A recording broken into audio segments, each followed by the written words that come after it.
Hundreds of years before the dawn of history, lived a strange race of people, the Druids.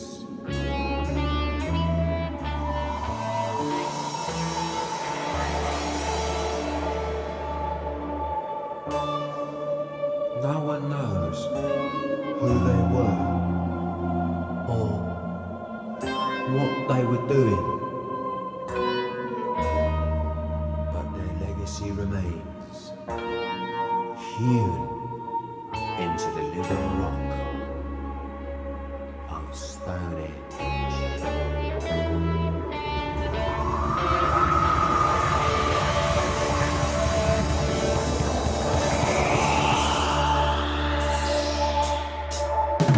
Stonehenge, where the demons dwell, where the banshees live and they do live well. Stonehenge, where a man's a man and the children dance to the pipes of Pan. Oh!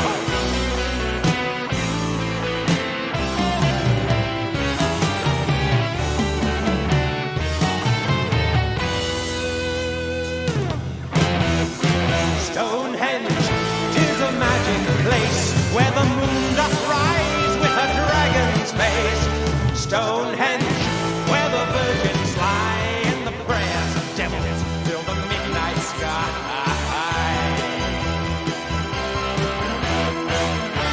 And you, my love, won't you take my hand? We'll go back in time to that mystic land where the dewdrops cry and the cats meow. I will take you there, I will show you how.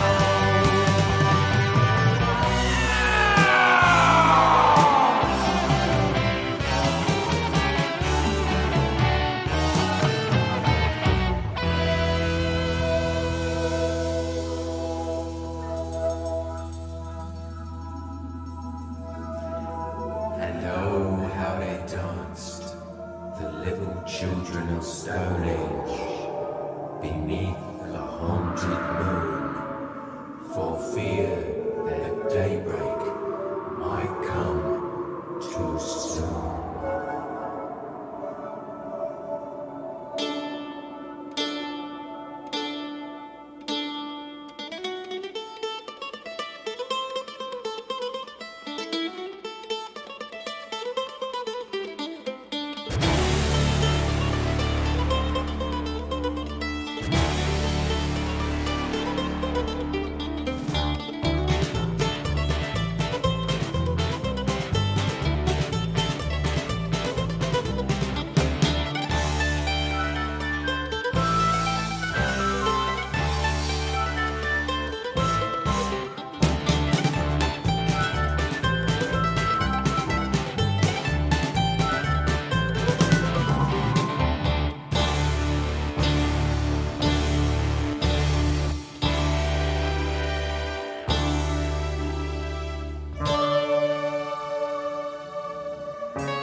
And where are they now? The little people of Stonehenge. And what would they say to us if we were here tonight?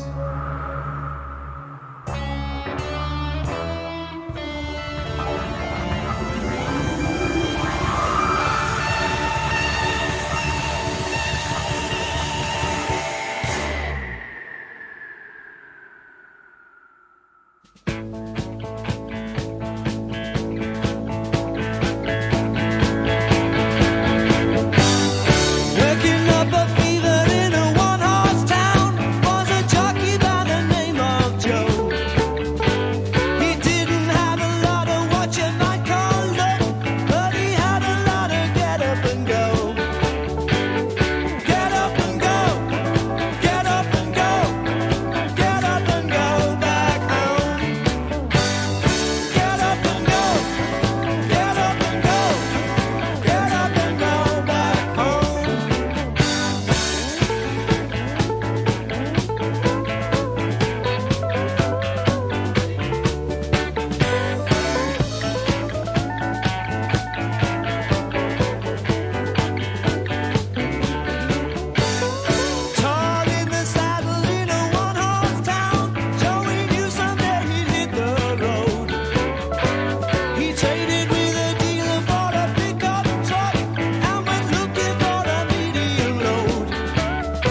They're all waiting for you.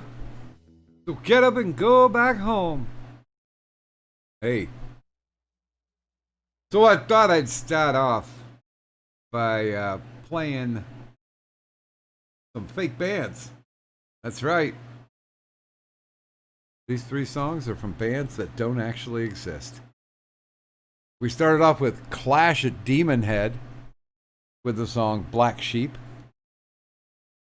And that comes from the magical realm of Scott Pilgrim. Then we walked ourselves into probably the number 1 fake band of all time. Now, I would say Blues Brothers is the number 1 band of all time because Blues Brothers is my favorite. But you ask anybody who's in the rock and roll business, anybody who, travels on a bus or has their own plane, there is a copy of This Is Spinal Tap on their bus or on their plane. So there you go. Do I do this here or do I do that there? Yeah. Go here. Get myself turned up a little bit more. There we go. God, I love this new mic. It kicks ass. And of course, we finished out the set with a little bit of the Prefab Four. That's right, the Ruddles doing Get Up and Go. I really like the Ruddles. Because, go watch the movie. It's great. It really mocks the Beatles. And the Beatles deserve to be mocked. Tobacco. Welcome to the IRS. The Insomnia Ramble Stream. And of course, the composite that I did for tonight in celebration of the Orville. The Orville is what Star Trek should have been. And it's so funny, because I've had the conversation more than once. And they're like, oh, the Orville's so preachy. And it's like, have you ever watched Star Trek, the original series? Or how about Next Generation? Or how about Deep Space Nine? Or how about the Enterprise? Now, granted, Enterprise is probably the weakest on that list, but still, they were always, sneaking in a message. So, Orville does the same thing, but it's entertaining. I do like the fact that the first season was a little more jokey, because, of course, Fox was like, well, you're Seth MacFarlane, you're the joke guy, you're the Family Guy.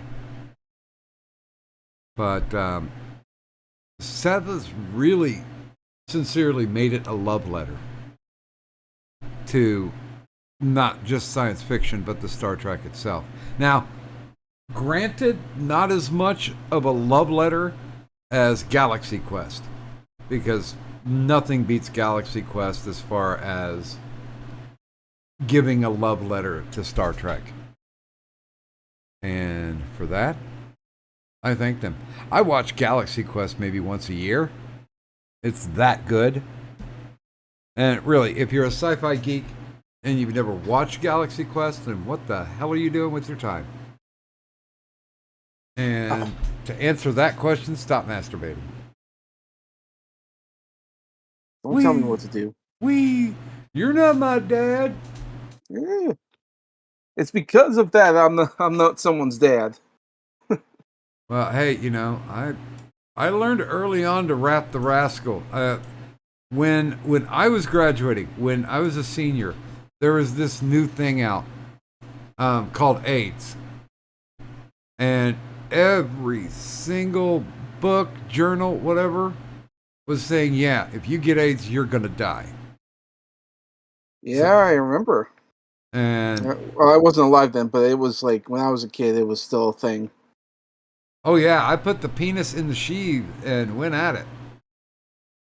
Well, the thing is with the AIDS virus stuff. If you look back to the history of some of the news articles, Dr. Fauci was there as well. And believe it or not, they were trying to develop like AIDS vaccines Dude, and everything. he actually said that AIDS was airborne. Yep. Yeah. The fear mongering was quite insane back then.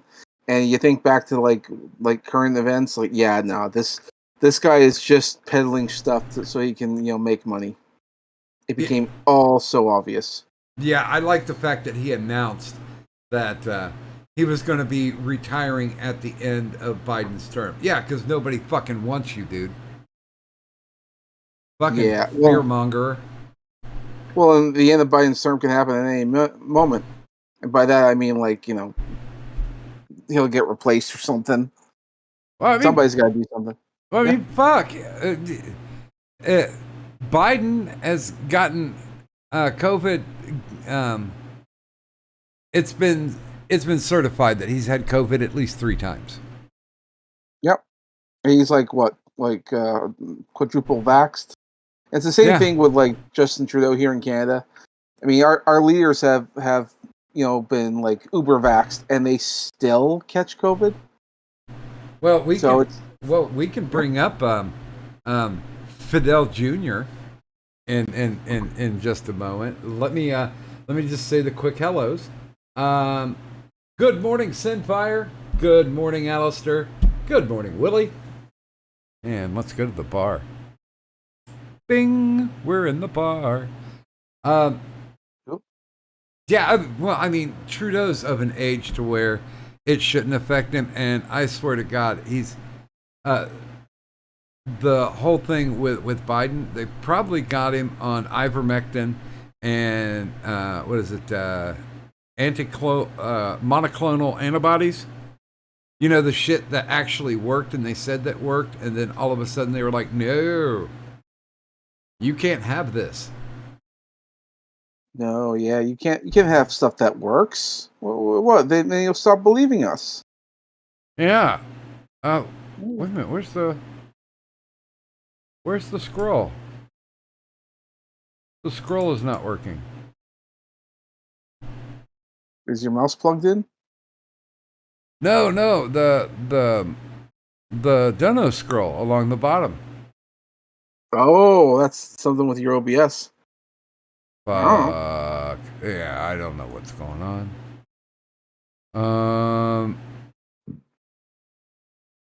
You know what? Fuck it. It's not like money's important.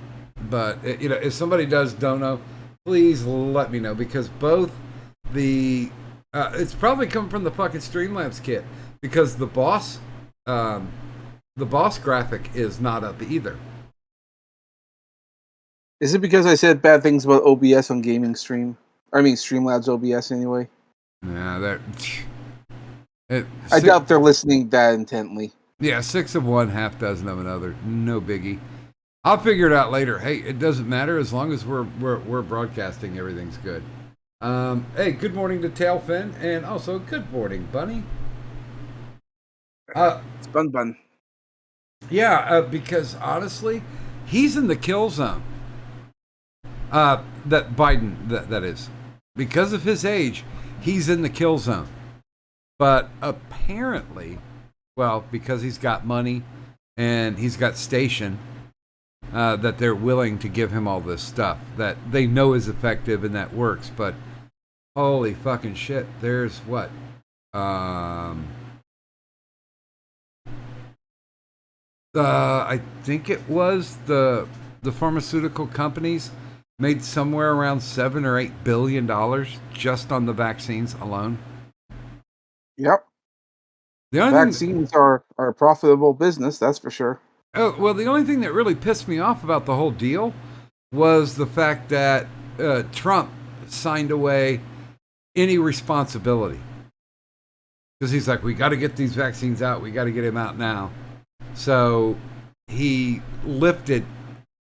he basically cut off anybody's availability to sue the pharmaceutical companies. I looked at that, and you're right. I think that's definitely Trump's fault. He should never have done that. However, I think he wanted to be good, known as the guy who like reacted or got shit done like quick and fast. And I don't think he even knew what he was doing. I think he just sort of he listened to the experts and they were all saying this stuff. But little did he know that all the experts were like, shills and they wanted to get money and all that stuff. I don't think he knew what he was in for. Same thing with the generals, because you got that what's that one general Milley who said like if America would ever do anything to China, he would let China know in advance. Yeah. Like that's some shady. But there again, all this is going on behind his back. His whole his experts were plotting against him. The military, or members of the military anyway, were plotting against him. So everyone's going against him. And my rationale for that is because he's an outsider. Yeah. Because the Democrats and even people on the Republic, they're all insiders. They know what's going on. But here comes Trump, someone outside of politics, outside of the club, outside of everything else. He gets in, and that's why this all happens. Well, and he's a businessman. When he was in for 4 years, no matter how much of a dick he was, no matter how much people didn't like him, he didn't start a war. He jump-started our economy, and for the first time in forever, we were energy independent. Mm-hmm. Even when, like I got mad at my government because they were going against the Keystone Pipeline. That's like getting Canadian oil to America. Yeah. And then like Trump decided, okay, well we're going to work on our own oil, and he did. And I'm like, well, gee, that could hurt Canada for I don't know how long, because now America, our number one customer, ain't buying our oil, or at least they're not buying as much as they could have. Oh my God, fuck you, Trudeau. Well, and what was it? He just took his family to like Puerto Vallarta or something. Costa Rica right now. Oh, yeah. Costa Rica, yeah. And it's just because, well, fuck it, he can.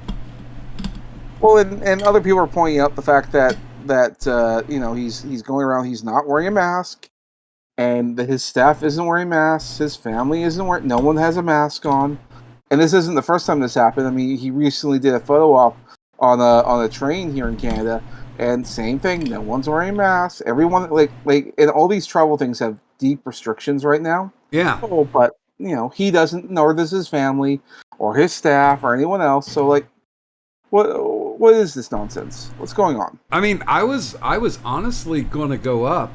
Oh, good morning, Toya. I was going to go up to Canada to visit a buddy of mine, and when you get to customs, they're like, well, you have to be vaccinated, and I'm like, I'll bring you my doctor's note that says no, I'm not supposed to be vaccinated because of the severe risk of clotting. Because I've had blood clots. I've had pulmonary embolisms. Those motherfuckers hurt. So, I've had damage done to me by clots. And the last thing I need is to increase the percentage chance of that shit happening. Because who knows? I mean, I survived them in my lungs, but what if one cuts loose and goes straight to my brain? Or even to your heart, for that matter. Yeah. Well, yeah. I've got the heart of a 30-year-old. At least that's what they said when they did the stress test. The one where they made me shit myself, fuckers. Is that what they did? Oh yeah, well, because they inject you with something that makes your heart speed up, right? And they said, well, now you might want to be aware of the side effects. There might be increased sweating. And because of the heart racing, you'll feel like it's kind of bursting out of your chest. You're going to feel wired up. But, we're going to do the test, and then we'll hit you with, basically it's like the same thing. Like when you wake somebody up from sleep, they just inject you with something else, and it kills the propofol, and boom, you're awake. Or like Narcan. When they give Narcan to junkies who overdose. Whatever the medication is, bang, it cuts it off. Well, the thing that they didn't tell me was that one of the side effects was involuntary bowel movement. And, oh, by the way, hello, Cybertaz. And I was like, I don't know what's going on, guys. And they're like, are you okay? Do you got a headache? Anything like that. And I'm like, no, I'm going to shit myself. somebody needs to get me a bedpan like right now. And they're like, well, you know, once we get you back to the room. And I was like, I'm not going to make it back to the room. I am clenching as hard as I can, and there's a turtle poking out. So we need to get some business taken care of. And they got me a bedpan. They wheeled me back to the, you know, the waiting surgical bays. They wheeled me back to one of those. And I mean, I just started gushing. And the nurses were just standing there. And I was like, listen, you know, if you guys are going to stand there, I'm going to have to charge you for it. I'll let you know when I'm done. And because of all the bullshit going on, I kind of felt bad about this. Somebody had to help me wipe. And I never felt older in my life. Because I'm like, I'm not going to get all this. Because I was shooting soft serve, and the machine was turned full on. Yeah. I gotcha. So all those women out there thinking about dating me, there you go. There's the sexiness that I am. I went through a medical thing. It made me shit myself. There you go. Oh, yeah. Giggity, giggity. I mean, I controlled myself enough until they got the bedpan in there. But once they did, man, the floodgates opened. You know, the dike burst. Now, one thing I haven't. I've been loath to actually talk about. I've been throwing myself into watching Better Call Saul, but unfortunately, I know She-Hulk is on the horizon. I wonder if they fixed the animation issues. Even the person who plays Jennifer Walters was bitching about it. You see the eyes? Yeah, it's very uncanny valley. It's very 2007 video game. Well, and not just that. I mean, like even in the trailer, like she's looking at her cell phone. One eye's at the phone, one eye's looking at the camera. I'm like, what? That's not good. Well, that's not good at all. Well, and you know as well as I do that when she first started off as She-Hulk, she had the ability to change back and forth between the human form and the Hulk form. That went away like around issue 10 or so. And it was mostly because the character herself was like, no, I like being She-Hulk. I mean, I want to be a lawyer, but I like being She-Hulk. Although the chick who plays Titania, she's like, yeah, my costume's garbage. It looks nothing like the actual comic book. Yeah. I think they know that the stuff's not working out this well, or not working out very well. Well, because they, like I said, from what I've heard, they've just done away with all the comic book people, and they're just making stuff up. They're not even trying to adapt the comics anymore. They're just thinking, we're going to tell our stories, we're going to do whatever we want. And then, like, yeah, that's it. They'll look at screenshots or something. They might even do like a Google image search for characters, and then go, yeah, let's do that.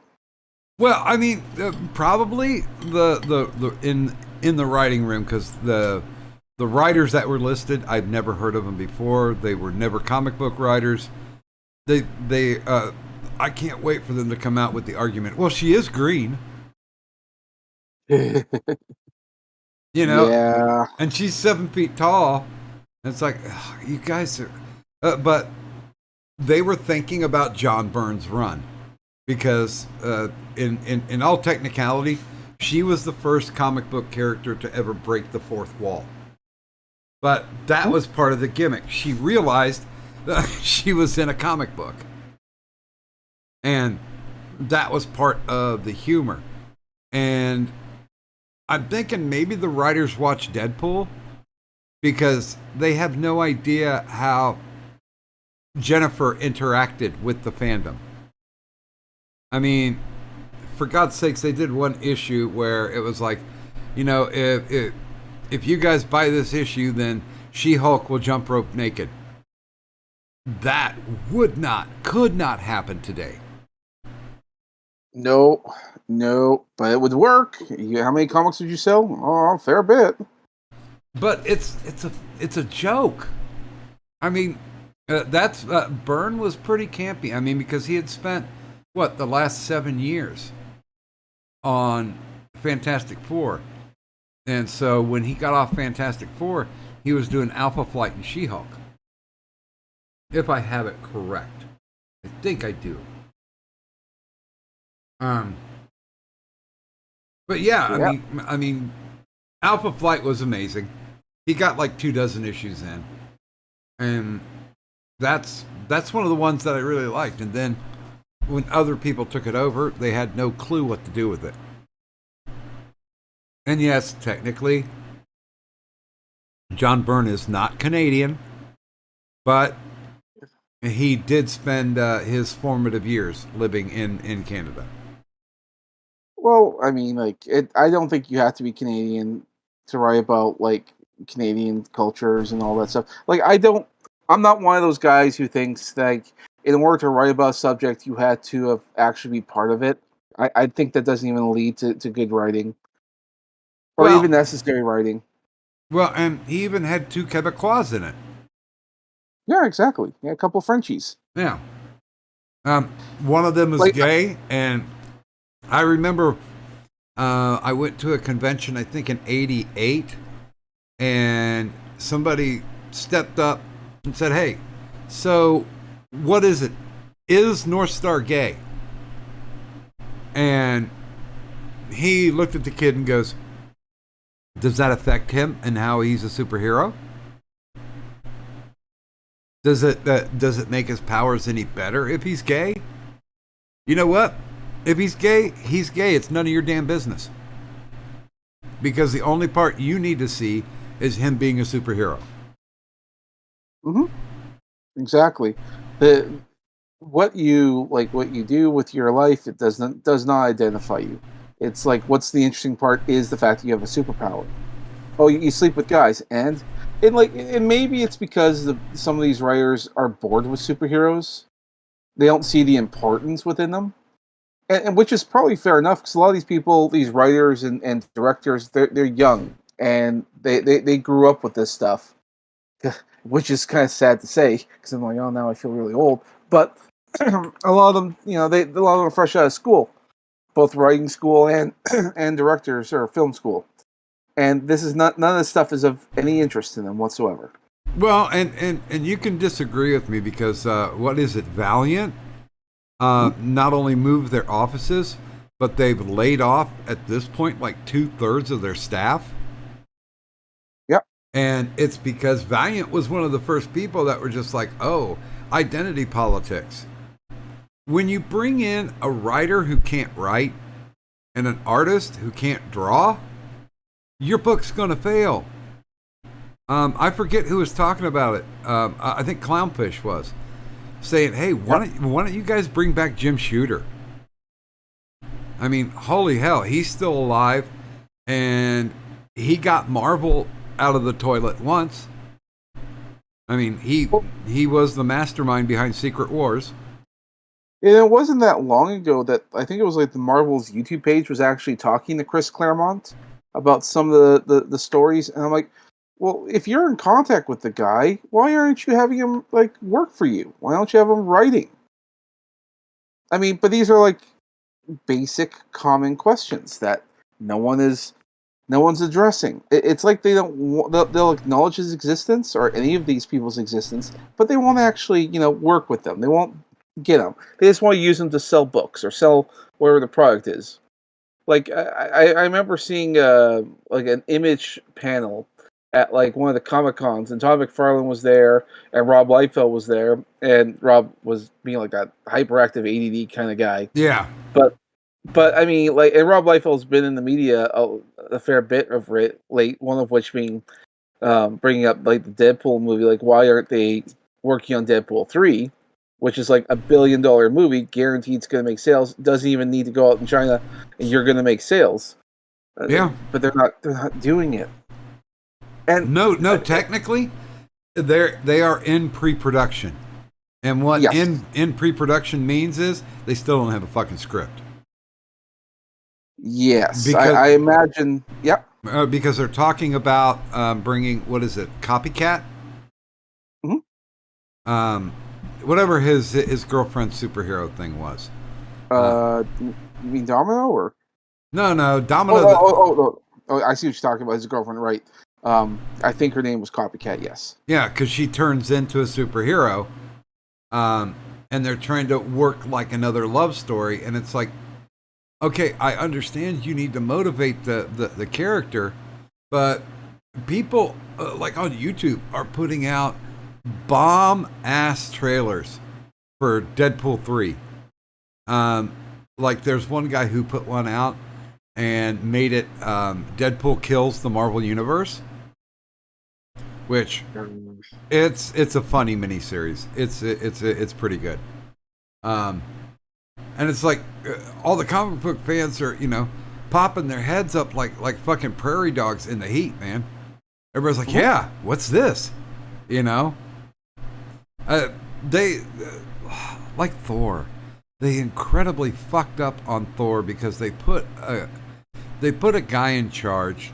Taika Waititi made a fun movie, and that movie was about vampires, what we do in the shadows. That was good stuff, but he doesn't have enough reverence for Thor, and Well, that's where his failure came in. I think it depends on what type of movie it is that you're working on. Because I enjoyed Thor 3, like Thor Ragnarok. It was fun, but that's because that's the kind of movie they were going for. The next one after that was the recent one was Love and Thunder. bad. If I had to guess, I think this. I think when I look at that, I think he gave up, because when you have a movie that's good, or like a surprise hit, 'cause I think like after Thor Into the Dark World, no one had any faith that a Thor movie would do really well, and so here comes Taika Waititi and he does his thing and it does really well.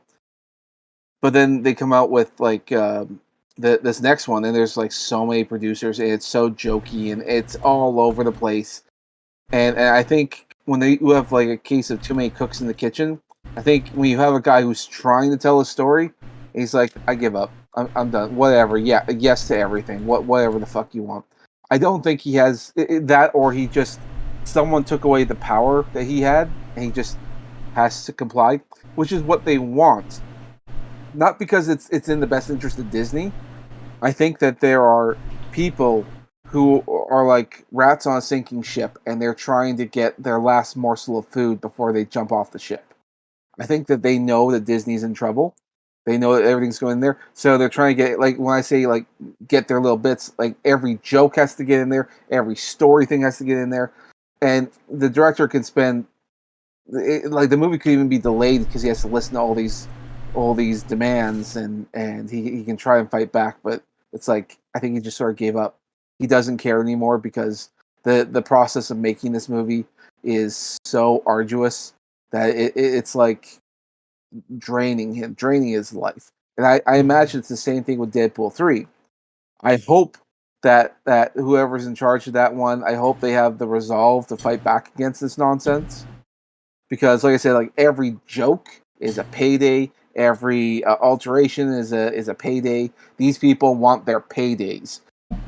And they're like they're the bloat, they're the infection within the Disney thing. I'm not saying Disney's perfect, but it's like it's a big corporation with many levels, many departments, many hands, because it's just a fucking big tendril thing.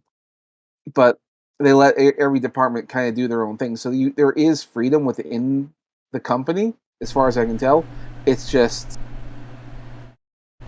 and dude, Yeah. they spent $250 million to make this movie. And You mean the most recent one? yeah, Love and Thunder had Yeah. a $250 million budget. Yep. And why did the CGI get worse than it was in like Avengers or even Avengers Age of Ultron, for God's sake? It was bad. It was really bad.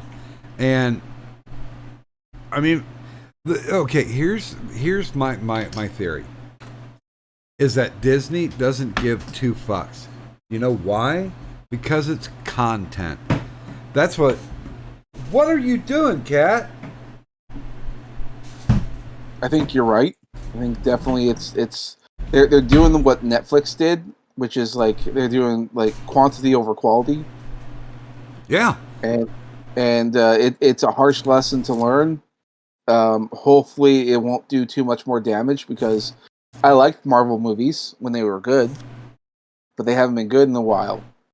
And that's, I think, because of the quantity. I think when they started doing these Disney Plus shows, like the shows themselves, I think it just drained because it was so work intensive that all these animation studios, special effects people, they're just like they're run ragged, and they're probably not being paid very much anymore.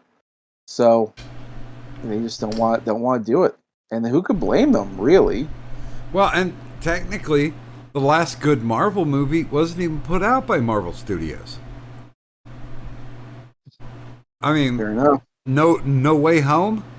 I was very entertained, and honestly, the first thing I thought when Sam Raimi decided to direct Doctor Strange: Multiverse of Madness was, are they going to actually let him make a movie? Because really, when it comes down to it, the last hero movie that he did was Spider-Man 3. And instead of bucking the system, he basically folded and said, whatever you guys want me to do. And there was one point when they were filming Multiverse of Madness where he said, yeah, filming's going great. I can't wait to see what the ending is. So, I mean, Yeah. Raimi was a name. He was a name for geeks. He was a hired gun, and he shot exactly what they told him to shoot. And that depresses me. Yeah. Because Raimi could have actually made a decent horror movie if they would have left him the fuck alone. I mean, witness Spider-Man 1 and 2. 2 more so. Because there were some nice horror elements to it. I think it was Edgar Wright who was supposed to direct Ant-Man, but left for creative differences, which is probably because he's a guy who, he's a guy with some balls, and so he'll tell you what he thinks, and he'll tell you yes to this and no to that because he knows he knows the movie he's trying to make. Yeah, but definitively. Yeah, but of course, Disney doesn't want you to make the movie you want. They want you to make the movie that they want.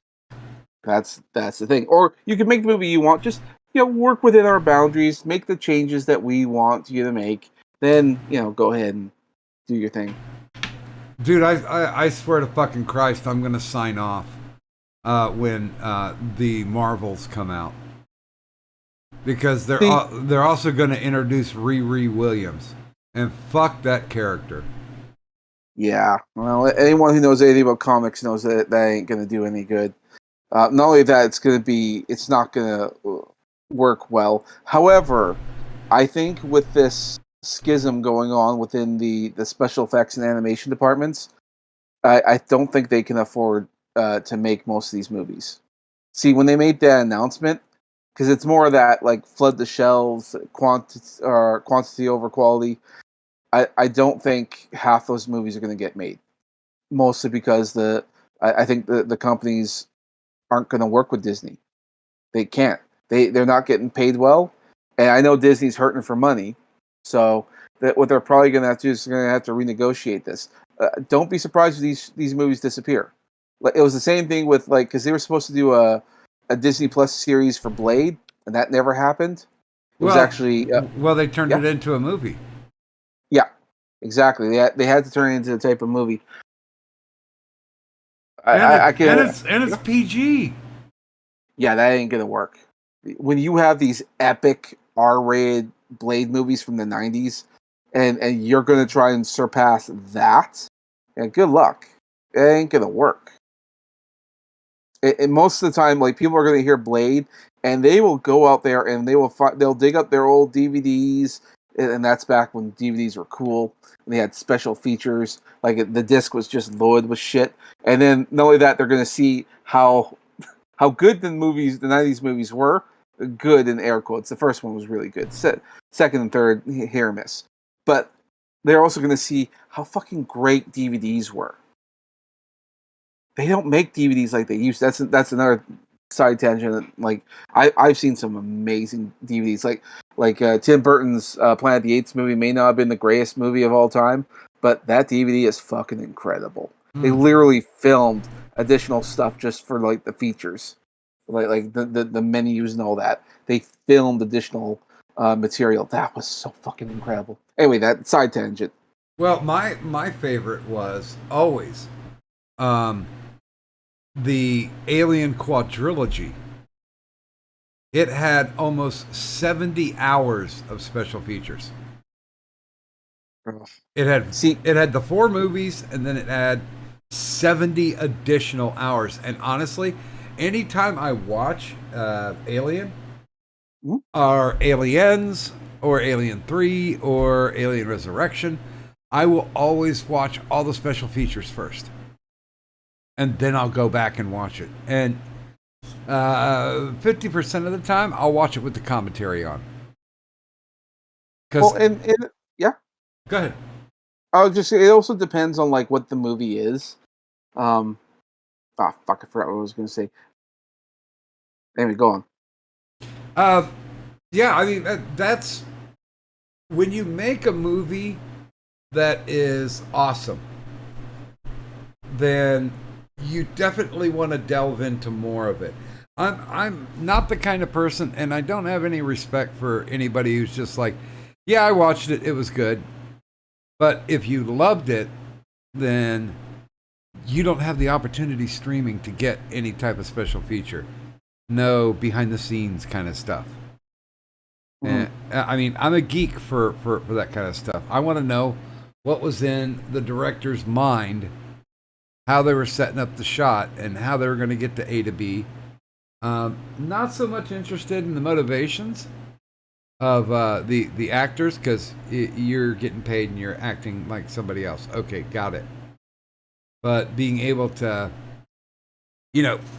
be the grandmaster and move the chess pieces around to make something that's not only viable from beginning to end, but gains popularity and love for what they're doing. Yep. Where the hell? I'm trying to look on Streamlabs and find the widgets. Sure, you go do that. DVD extras from back in the 90s and early 2000s were kind of like little mini film schools. They tell you like how they did this and how they did that, and you always wonder like, ooh, how can I do this? How can I do that? And a lot of people really got into filmmaking because of that.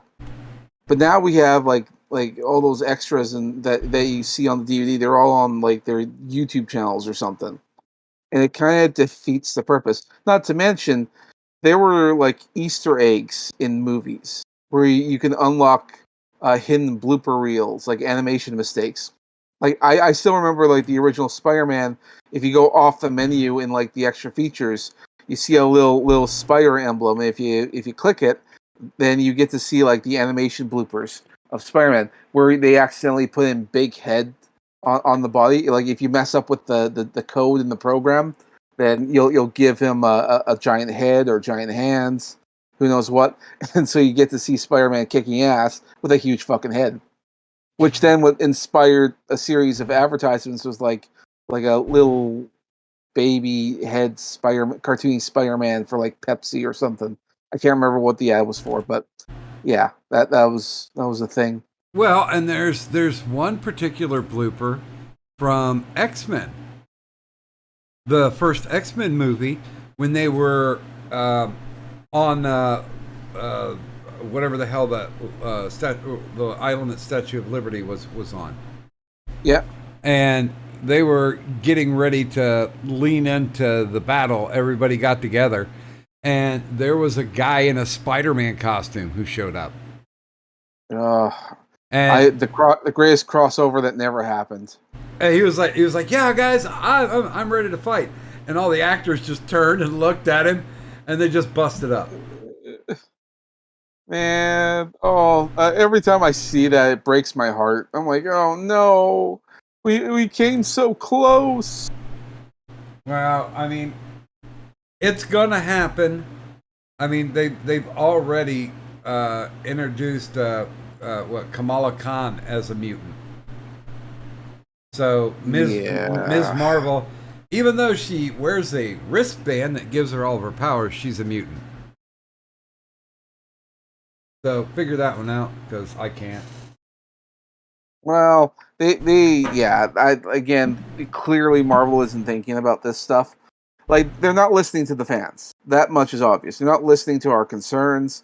I mean, they'll throw a little something here and there, like in Multiverse of Madness when we see Professor X. It's like, okay, cool. Well, it's one from the X-Men movies. Oh, doubly cool. He's wearing he's in the wheelchair from the comics and the animated series. So like, oh, fuck yeah. But then it didn't amount to anything, really. So.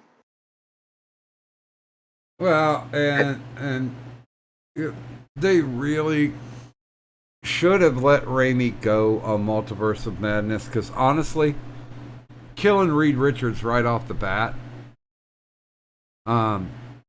making Black Bolt blow his own head off, I'm just like, really? Sincerely? Like, I wasn't expecting that. It freaked me out a little bit, I'm not going to lie. But even so, the other thing that bothered me, because someone pointed out that they die in order of their privilege. So, like, the guys die first, and then Captain Carter, and then it was Captain Marvel. Yeah, because it's all about the chicks. Yeah, it's all about that. So I did not care for it. I mean, like, Black Bolt, at least in a flashback, you got to see his power in action, where he killed Doctor Strange. Like, oh, okay, so that's how that works.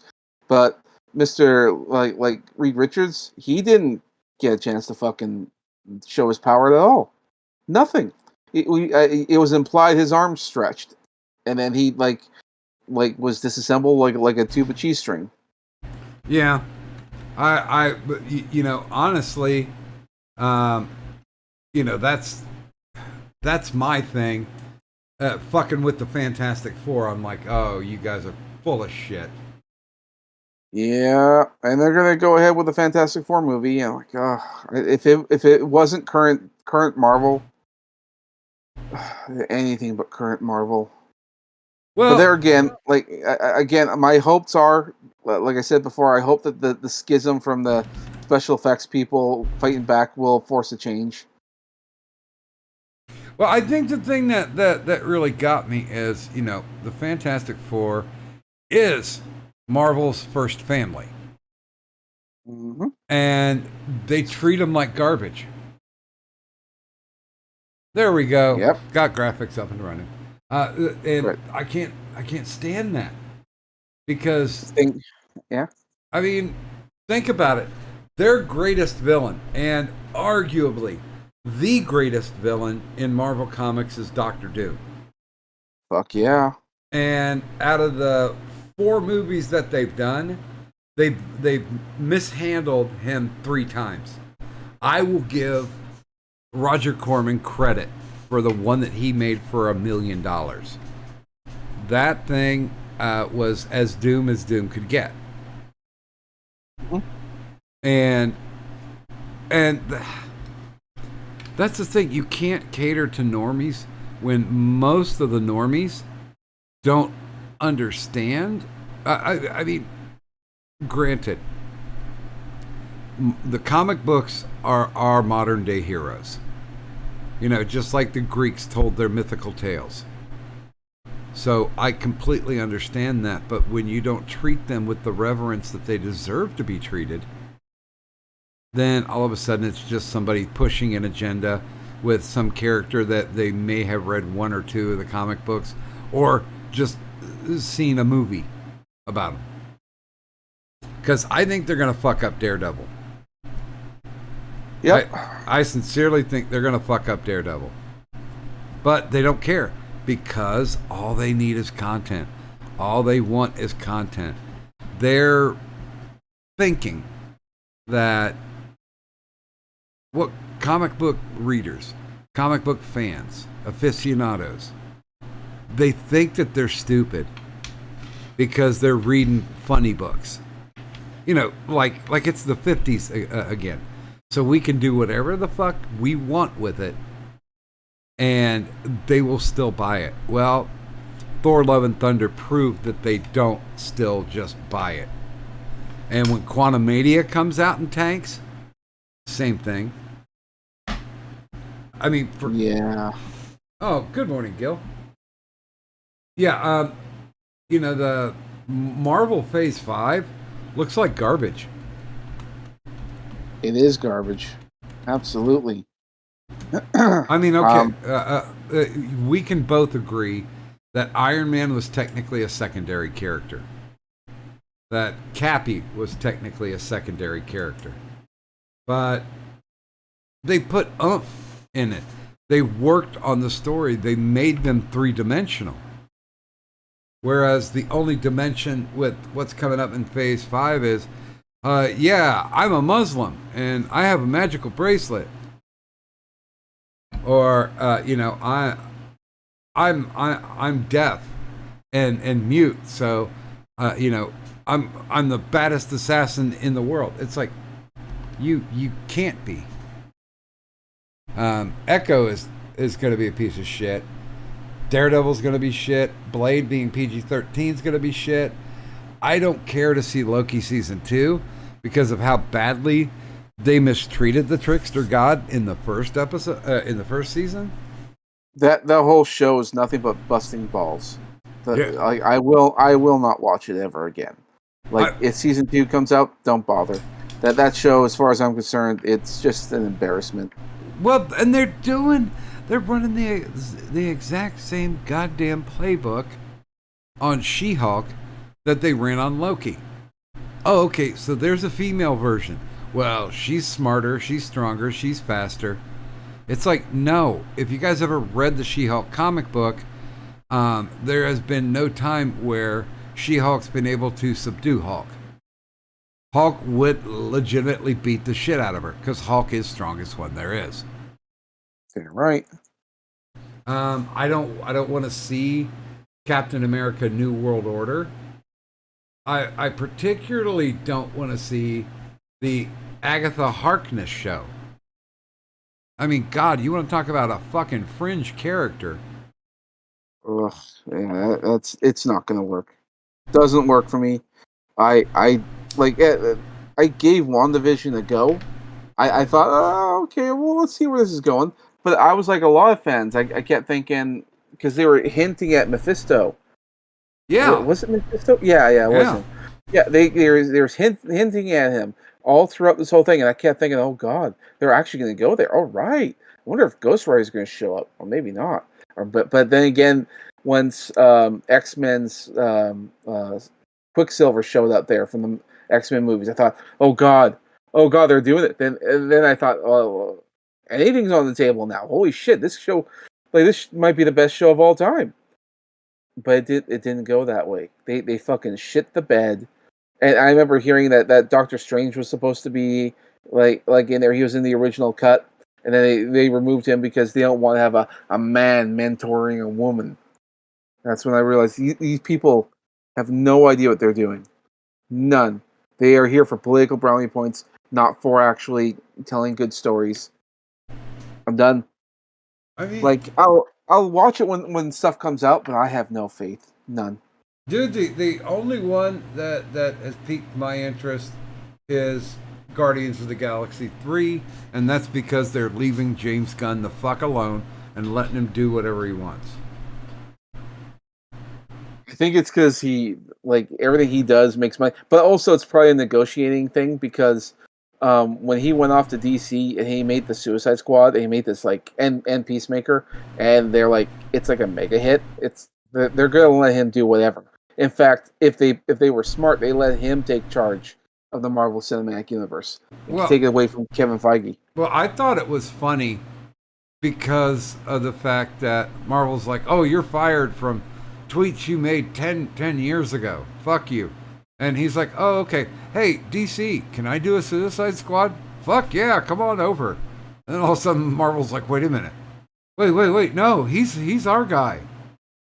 And, James Gunn said, listen, I'll do a Guardians of the Galaxy 3, but I'm doing the Suicide Squad first. So you can fuck right off. I mean, that's what you got to do. If somebody's willing... Because who the hell ever thought Peacemaker would be a good show? Well, James Gunn did. And he did it, and he did it under budget, and he called in some favors. Like, that final episode where, Flash, Superman, Wonder Woman, Aquaman all show up. And two of them are actually... Because, they really didn't focus on Superman or Wonder Woman, but it was the guy who was playing the Flash, even though he's a fucking psycho now. And Jason Momoa is a comic book geek. He's already admitted to that shit, just like Vin Diesel. That's the only reason why he's hanging around doing Groot, because he's a comic book geek. He's a D&D geek. Well, and not just that. Like when he goes to conventions, he doesn't even have to give a speech or nothing. He just has to go, "I am Groot," and then walk away. He doesn't need to say anything else. Here's my catchphrase. Where's my money? And dude, I thought. I mean, I knew it was going to happen, but I really did think they were going to do something good with Moon Knight. And they garbaged that. Just so they could get the Scarlet Scarab in, and the Scarlet Scarab wasn't even female. Nope. And the Eternals, I don't give a fuck what Addie says. The Eternals sucked balls. I didn't even watch it. I was just like I haven't gone through much of the Eternals. I haven't watched anything really, but I did get, because it was at the dollar store, I had a copy of the motion comic of the Neil Gaiman Eternals Go, and I actually enjoyed it. I thought it was a lot of fun. I thought, okay, we're going to see it. And as soon as I saw the outfits, I'm like, this is bullshit. Why is everyone wearing a dress? Because if you look at their outfits, they all look like they're fucking wearing dresses. Well, and Willie, I have to say, it doesn't matter. The source material of the Eternals was fucking weak. I read it when it first came out, and I'm like, this is kind of balls. Yeah, it wasn't. It wasn't like the best title that Marvel ever put out. So no one really looks to them for like entertainment. Yeah, I mean that was a Jack Kirby thing. Then when they burned him, he just went over to DC, did the same goddamn thing with the New Gods, and the New Gods were not very good either. Wow. I mean, the only thing to come out of it was Darkseid. Who, in my opinion, Darkseid is the greatest DC villain. He is total badass. I don't think anyone can ever really question that. Well, I mean, people will always say Joker or Lex Luthor, and it's like, yeah, one shot from the Omega beams, and those two are dead. Yeah. I mean, he conquers fucking galaxies. And I mean, to be fair, like these are Batman villains, and Batman villains, while they are great villains, they're not super villains. I don't care what anyone says. I don't really regard the Joker as a super villain. He's just a guy in makeup. No, he's Batman's number one nemesis, but he's not anybody else's number one nemesis. I mean, he does same, get that title. Same with Lex Luthor. You know, he's Superman's greatest foil. But, you know, unless he's dressed up in his purple and green mega body armor suit, then he ain't shit. Yeah. That He's a guy with a lot of money and some narcissism. I mean, that's and okay. Here, I know I can talk to you about this. When they go to do Secret Wars, because they said they are doing Secret Wars, they will have had to have introduced Doom way before then. Mm-hmm. I don't think they're going to do it. I think because they were talking about that, what is it, Avengers Kang Conquest or whatever the fuck they were calling it. The Kang Dynasty. Because they're going to try to do another 2-stage movie, you know, like they did with Thanos. And it says Secret Wars and then Kang Dynasty. Well, if you haven't introduced Doctor Doom, then that means you're probably going to take and adopt Kang and make him fulfill the role that Doom fulfilled. But there's nobody like Doom. I mean, he is the ultimate villain. He only wants 3 things in life. He wants to kill Reed Richards. He wants to get his mom's soul back from Mephisto. And he just wants to rule the world. That's it. He's like royalty and all that, but he wants to be called a doctor. Like that there's a certain level of eccentricism with this character that you have to respect. It's like you could be king, your highness, your majesty, what, just call me doctor. Oh, okay. Yeah. Well, Yes. and when he beat the Beyonder in Secret Wars, he became God Emperor Doom. Yep. I don't see Kang being able to do the God Emperor thing. I just don't see it.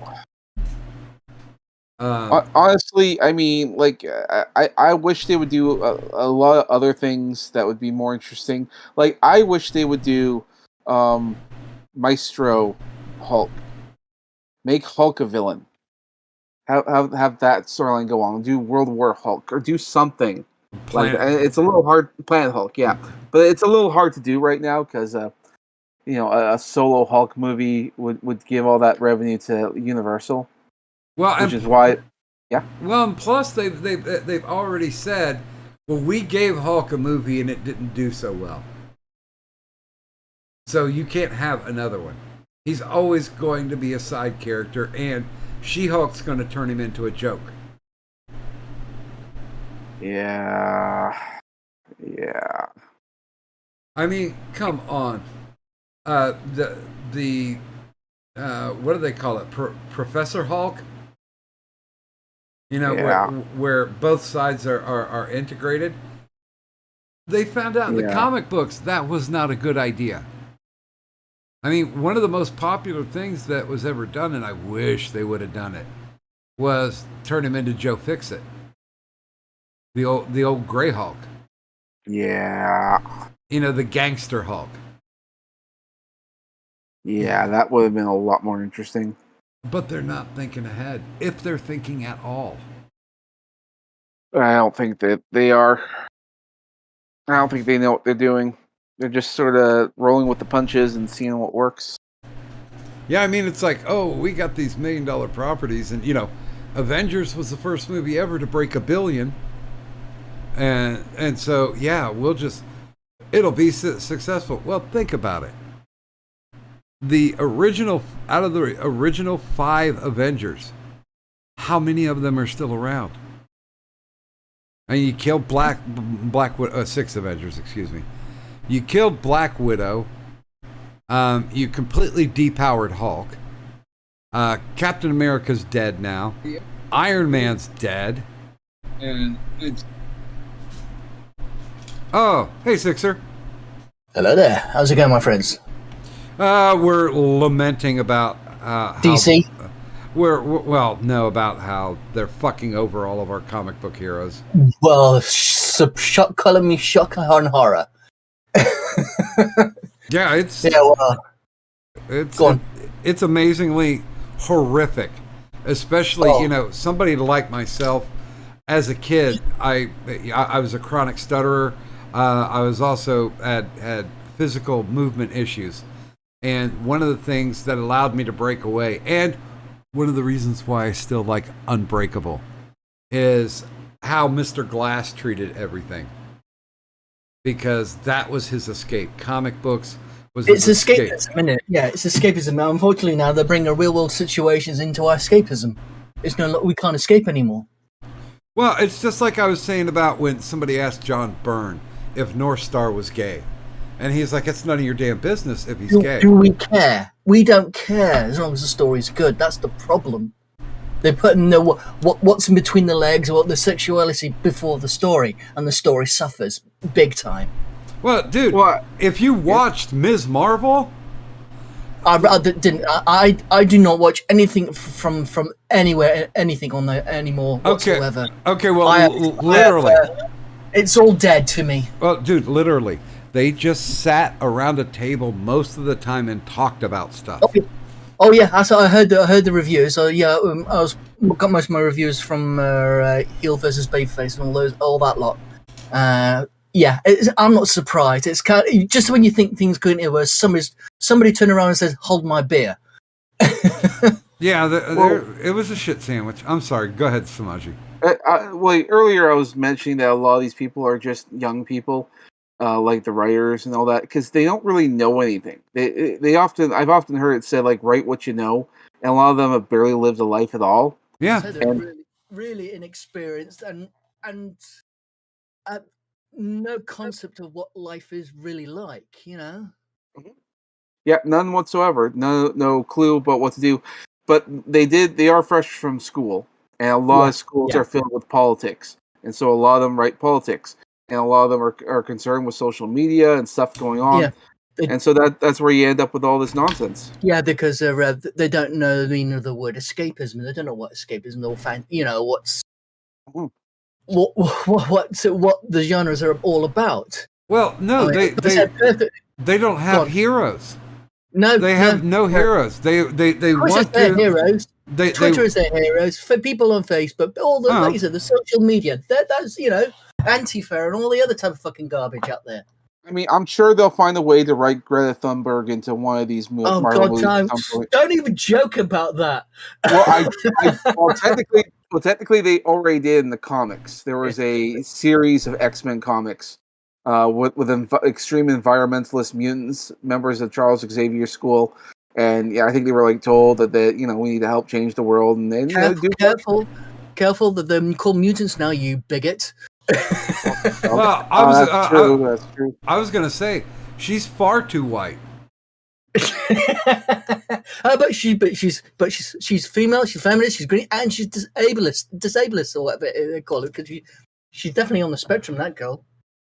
Yeah, well, I mean, I guess they can parade her out like they parade out Biden, but it's not gonna do any good. I mean, I don't know if you've heard of it, but Sixer John Byrne, the guy who was co-writer and artist for X-Men for like 5 years, where they had that big run, and then it surged. There were, X-Men was the most popular selling comic of all time, and I was one of those people who read him. So yes, well, and during the 80s and 90s. Yeah, those are the people who did it. Well, Byrne at 72 years old. Well, he started back in 2019. He started writing. He started writing and drawing fan fiction for X-Men. He picked up where he stopped, which was when Kitty Pryde joined the X-Men. He picked back up right there and just started writing it how he thought it should be. And like 2 years later, Marvel comes knocking on his door. They're like, "Hey, can we publish this?" He's like, "Fuck off! It's fan fiction. It's free, and anybody can read it. And this is what you guys should have been doing with the X-Men, but you fucked around with it." Yeah. When was that? When did he do that? When was that then? He's still doing it. No, but I'm saying, when did the Marvel come around? When Within a year, he once he had like a dozen books out. What year are we talking about? I'm sorry, I should be more precise. Specific. What? Huh? You said they said they come round and then told them to fuck off. This is fan fiction. What year was that? Was it during with all this crap coming out? Or? It was like 2020. Oh, right. So it was. Okay, yeah. I mean, he just started writing it. He started writing it in 2019, and he's got, he's got fucking 4 years worth. I think he's up to like 52 or 62, something like that. So he's cranking them out. So where can you get to look at read these things then? I can always send you a link. Yeah, it'd be lovely. Yeah, it's his. Read decent X-Men story. Well, maybe that's what we need to do. Maybe we need to go out there, and then every time we get a chance, let's shill and just send the link out and say, "Hey, here you go." Yeah. Let's make sure it's known far and wide that when we pop on the stream, the very second thing we say after we say, "Hey, how you going?" And have you seen this John Burns comic? It's fan fiction. It'd be a sort of thing, yeah. Here, it's great to come on. Oh, hey, it's great to come on to your stream. I hope everyone's doing okay. Have you heard of John Byrne? and honestly, I've met John Byrne many times. He is a total dick, but he recognizes the fact that he's a total dick. And these X-Men Elsewind comics are the best thing out right now. Oh, I'm looking at it right now. Oh, hang on. Yeah, I see the lot list here. And the only thing he's doing is hard pencils on it. Yeah. And that fucking shit is amazing. And by the way, wow, I've got just seeing one of the pages. Oh, that's nice. Yeah, it's black and white pencil, but that is really nice. Definitely the styles, the 80s and 90s styles. That is, isn't it? Well, Byrne doesn't suck. He may be an asshole, but he does not suck. I mean, his run, getting Superman back up to speed, what he did with the fucking Fantastic Four, what he did with She-Hulk.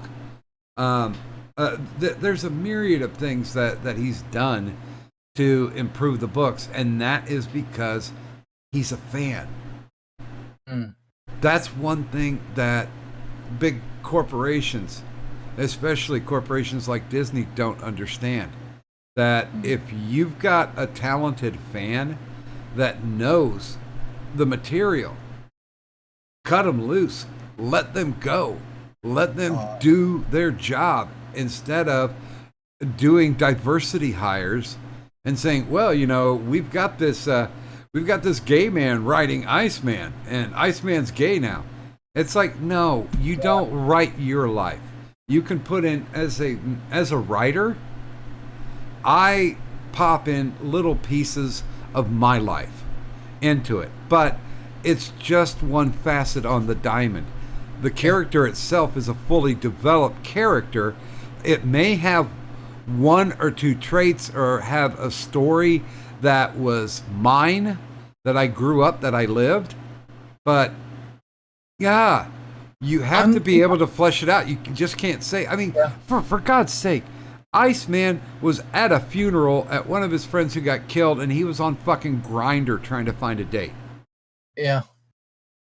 Willie, if you're in the ward, then sure, you can pop in.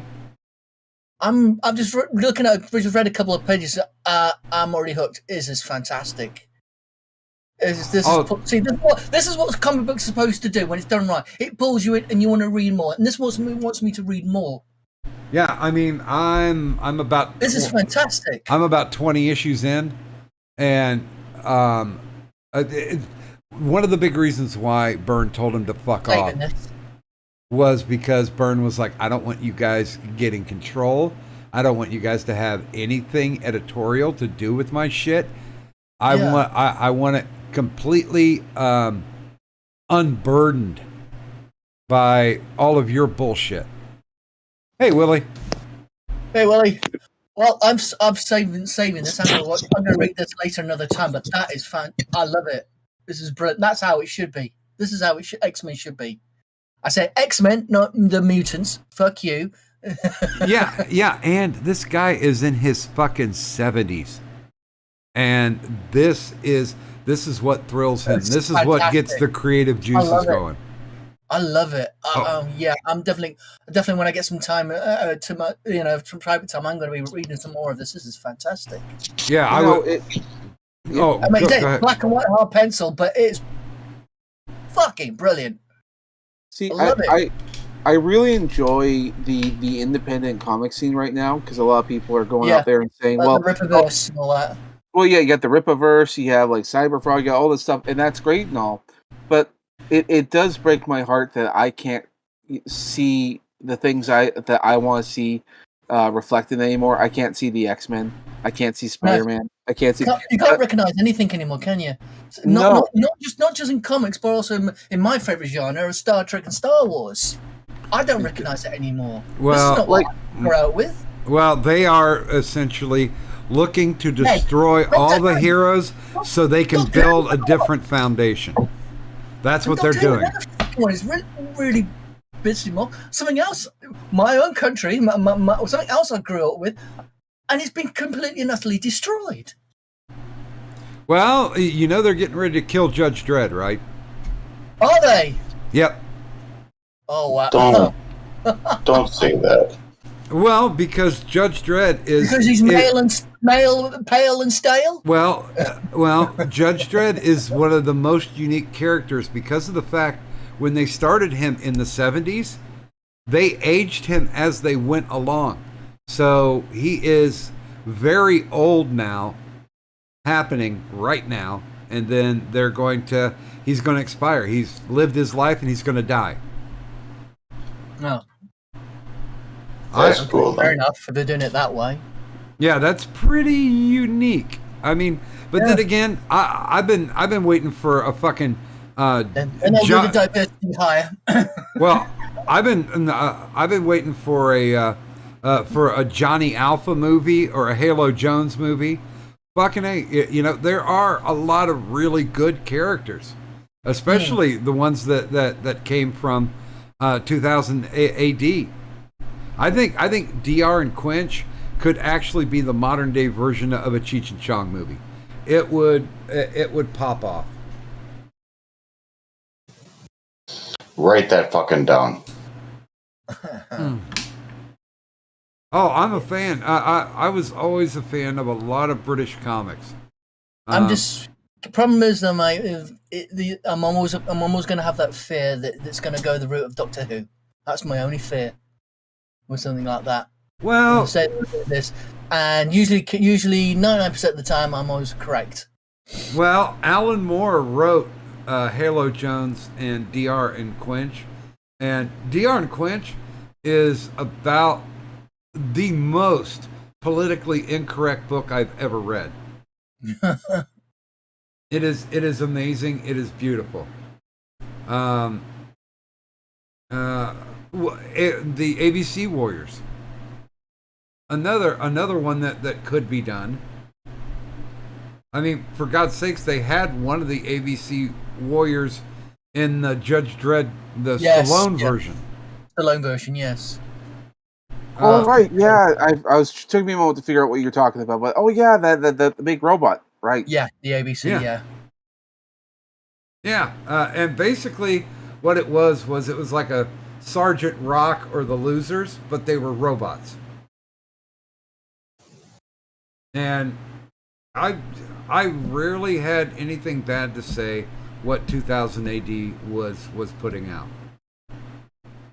And I think they even did a radio play for Doctor Who that was well received. And of course, it was, I think it was the Baker Who. Well, I'm trying to get some voice actors together because I'm doing a redo of my Mass Effect stories. I've only got prologue up there, but I can't go any further yet until I finish the script and I've got my voice character for my main character. So I'm finding it very difficult to find my Miranda Lawson at the moment. They can always be the sarcastic asshole. Hey, Which sarcastic asshole's that? he's just saying in general. I tell you what, though. How about that Halo?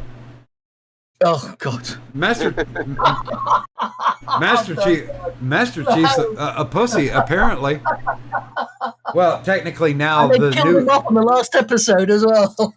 yeah. I mean, technically the new Master Chief has a pussy, but it's like, oh my fucking god!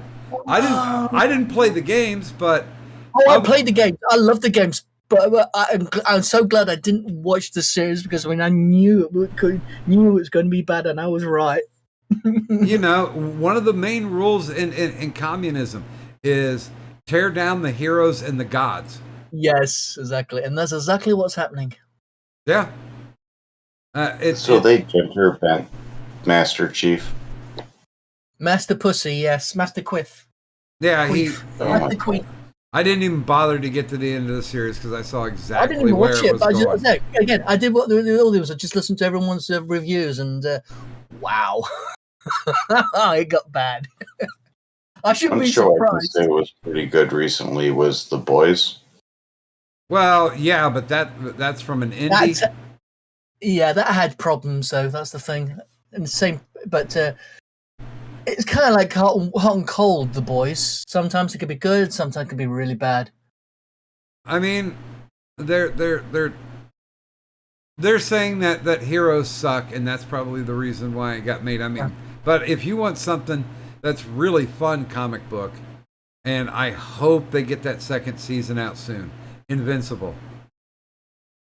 Oh, I seen the right, show. It was yes, awesome. yes. That's on Netflix, isn't it? Yes. Amazon. Yeah, Amazon. Amazon. Sorry, yeah, Amazon. I mean, Invincible. When they do, and since you guys haven't seen it, I'll just say one thing. When they do the train scene, it blew my fucking mind. I seen it. Yeah. I mean, Samaji, can you try to imagine how you would write that into comic book panels? I can do it in a 2-page spread, probably. Although the problem I think I'd have, well, actually, no. You know what I could do is it's kind of a spoiler if you haven't seen it, but yeah. But I'd probably have Invincible on in the middle of the one page to the right, and then his father's on the other side, holding him there as the train's going through. You'd see the windows, and behind the father is just blood and guts, and the windows are shattering, and the metal's kind of there. It's all chaos. Well, at the front, you could still see on the other side with Invincible, you could still see the passengers freaking out and going crazy, not unable to do anything about what's about to happen to them. Yeah, and Invincible, I had read the book before it came out, and I'm just like, oh, how are they going to fuck this up? And I was amazed they didn't.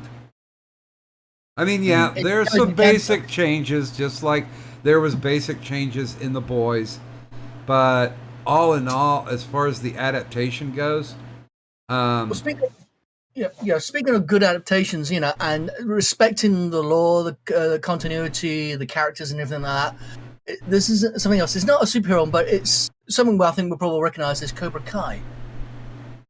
Yep. They respected the characters and everything else, introduced new characters, and was respectful with that one as well. And it was good. It was a good series, and I enjoyed it. I've watched all seasons, and I can't wait for the next season to come out. I'm looking forward to it. I really have enjoyed Cobra Kai. Season 5 is supposed to be September, I think.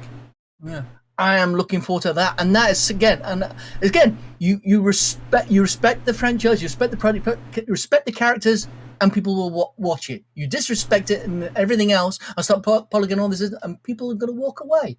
And of course, if you're going to insult them for not watching it, oh yeah, that's going to help them, isn't it? Dude, once again, it's the whole theory of destroy your heroes and gods to make you easily controllable. Well, they're not destroying those heroes from Karate Kid. They're not tearing down Exactly. Cobra Kai to make it a feminist agenda. It's guys who are trying to fucking deal with it. And my favorite thing about it is Cobra Kai got written because of that one YouTube video where they were like, no, Ralph Macchio is actually the bad guy. and here I'm going to show you why he's the bad guy. And they took a look at that. The writers of Cobra Kai went, man, we could do something with this. I like the idea that it was, they're turning Johnny into a hero, kind of like the anti-hero, but a hero. You know what I mean?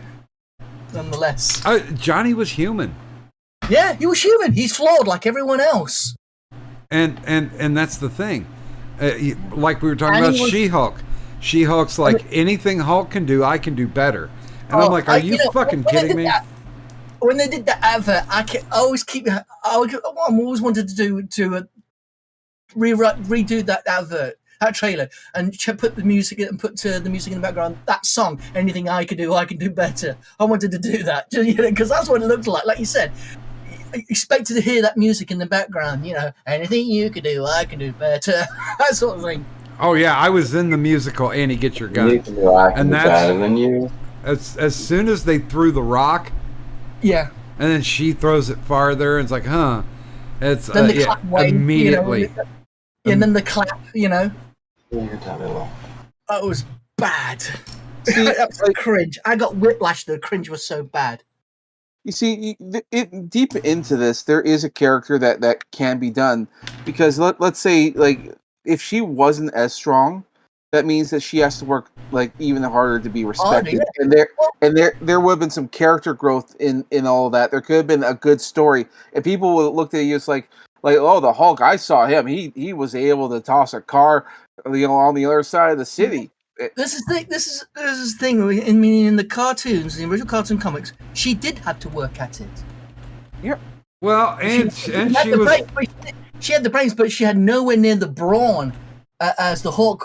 Whereas the Hulk, he was all brawn and no brains. Well, yeah, but they Wasn't turned the him into. original She-Hulk a lawyer?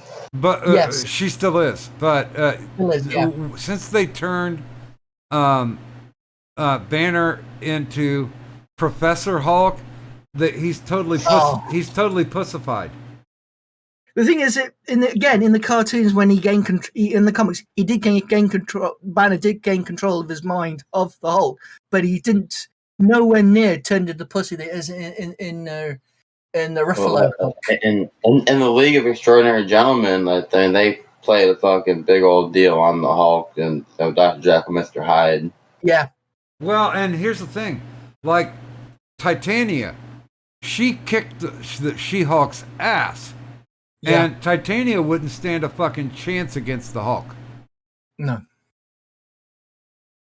Like at Lou Ferrigno right now, like what he's like 62, I think. Would anyone still want to meet Lou Ferrigno in the back alley? No. I don't know why they didn't. This is something. They're relying too much on CGI. I don't know why. When they did the Hulk, I don't know why they did do the same thing they did with this series.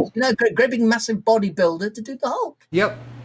That's What's wrong with doing it that way? I loved it like that. dude. I know at least 3 female wrestlers out there right now that are between. I know six, one late one could have done her, but Be- could have done her. That was China at the time. Well, no, because China's Back door to China?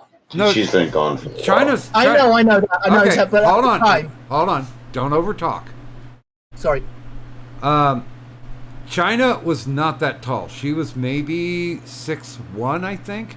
Oh right, okay. But there are like 3 female wrestlers out there right now that are between 6'7" and almost 7 foot. They could have brought them in and decked them out, done the green makeup instead of Yeah. all this garbage CGI that they're doing. Oh, that was terrible, isn't it? Well, what I've seen so far is bad.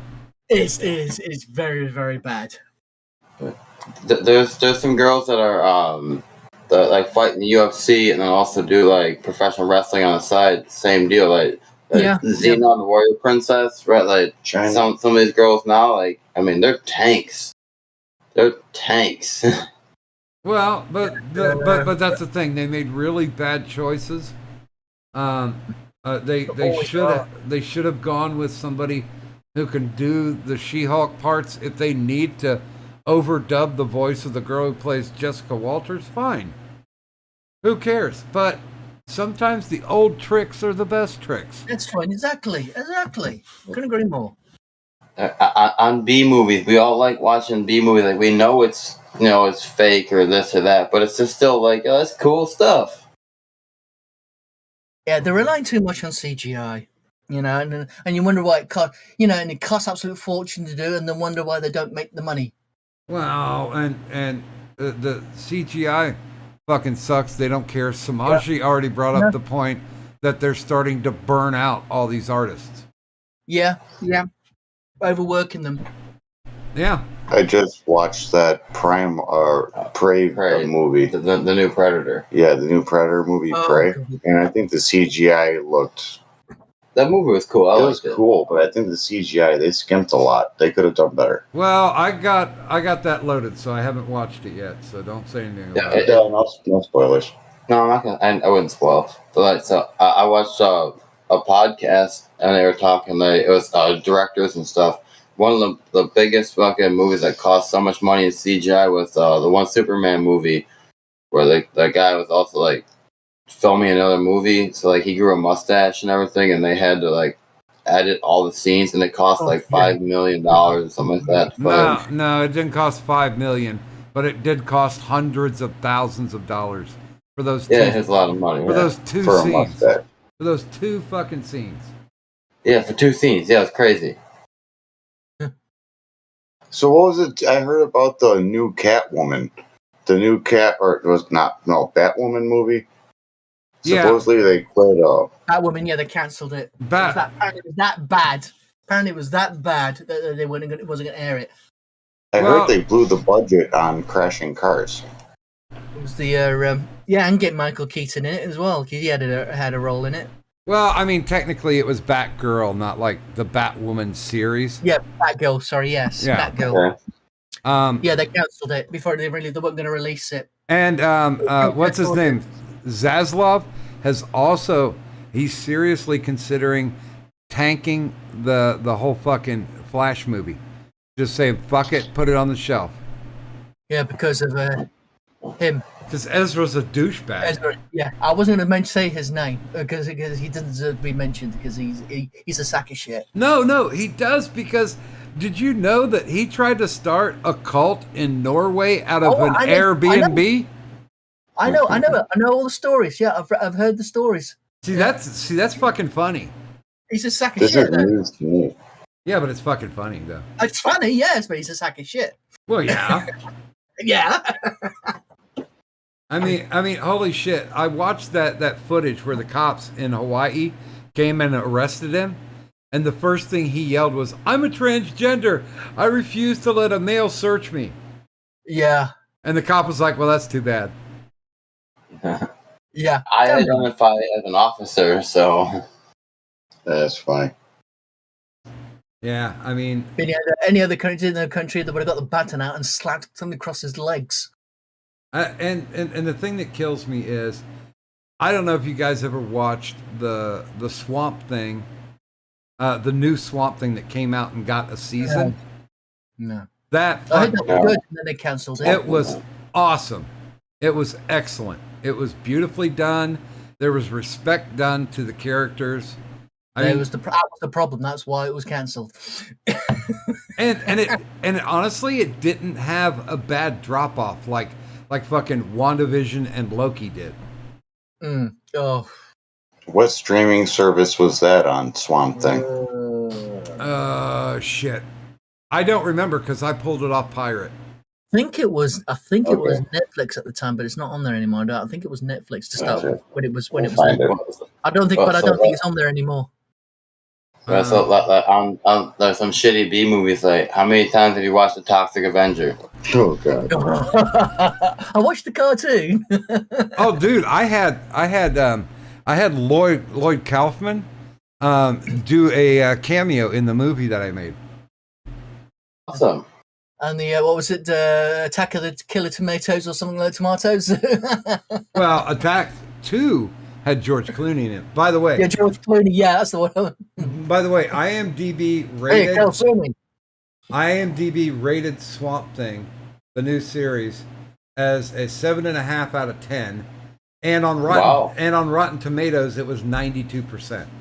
That's the audience viewing, yeah, not the critics. Wow. So So they it was liked good. it. Is that They the reason liked why it. they removed it? They That's the liked problem, it. because people liked it. They liked it, and yep, fuck you. We're discontinuing it. Yeah.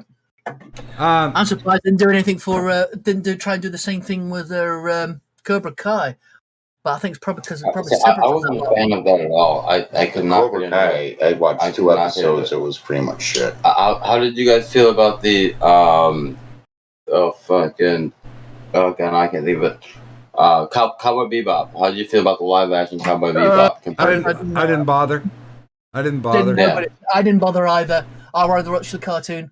The yeah. the anime It one. was they tried on the They storyline, didn't try. but like it was shit. Like I'd watch the original 10 times over before I watched 30 minutes of the live action. By the way, just like Constantine, Swamp Thing was literally canceled 5 days after the first episode came out.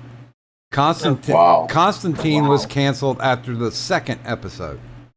And Constantine, I don't know if you ever watched it, but Matt, what's his name? He was one hell of a Constantine, and it was good.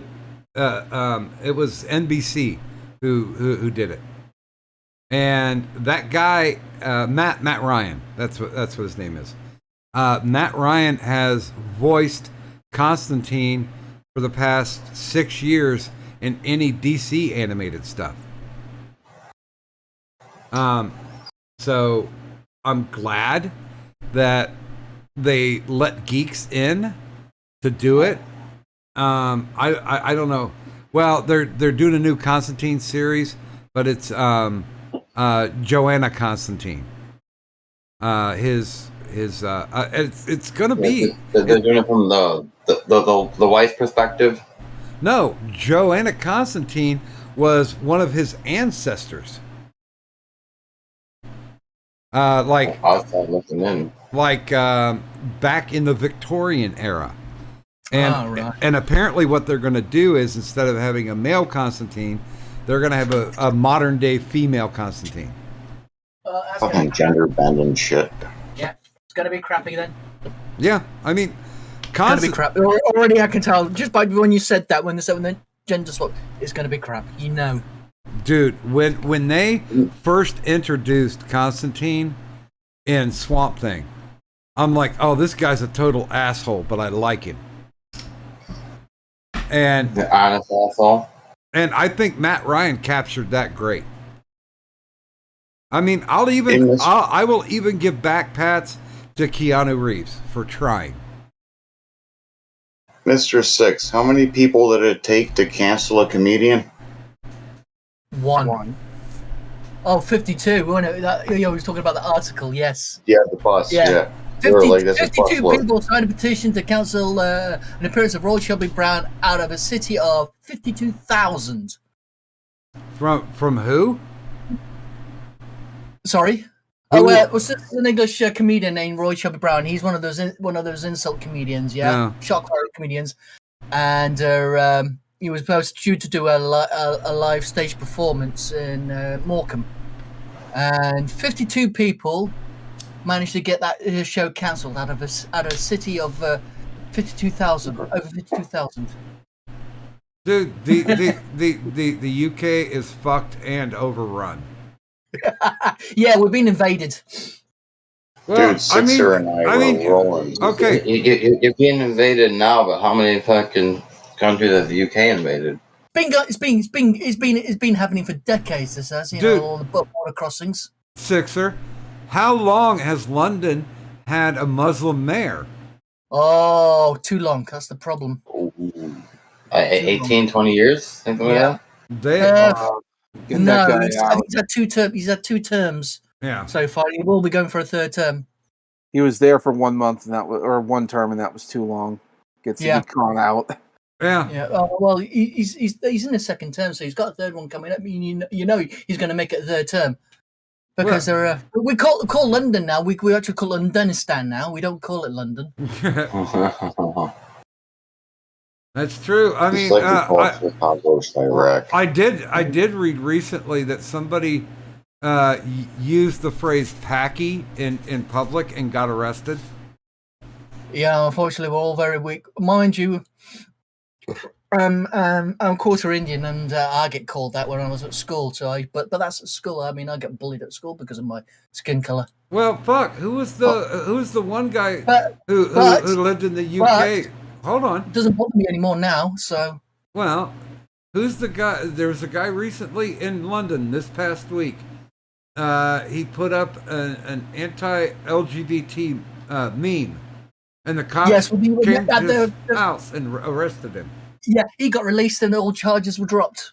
Oh yeah, Yeah, that's because the Because- world because- stage was like, "Fuck you." because he got the help from a politician, an actor, Lawrence Fox, and an ex policeman who also was in the same situation. Started up a foundation called Air Cops Foundation, or something like that.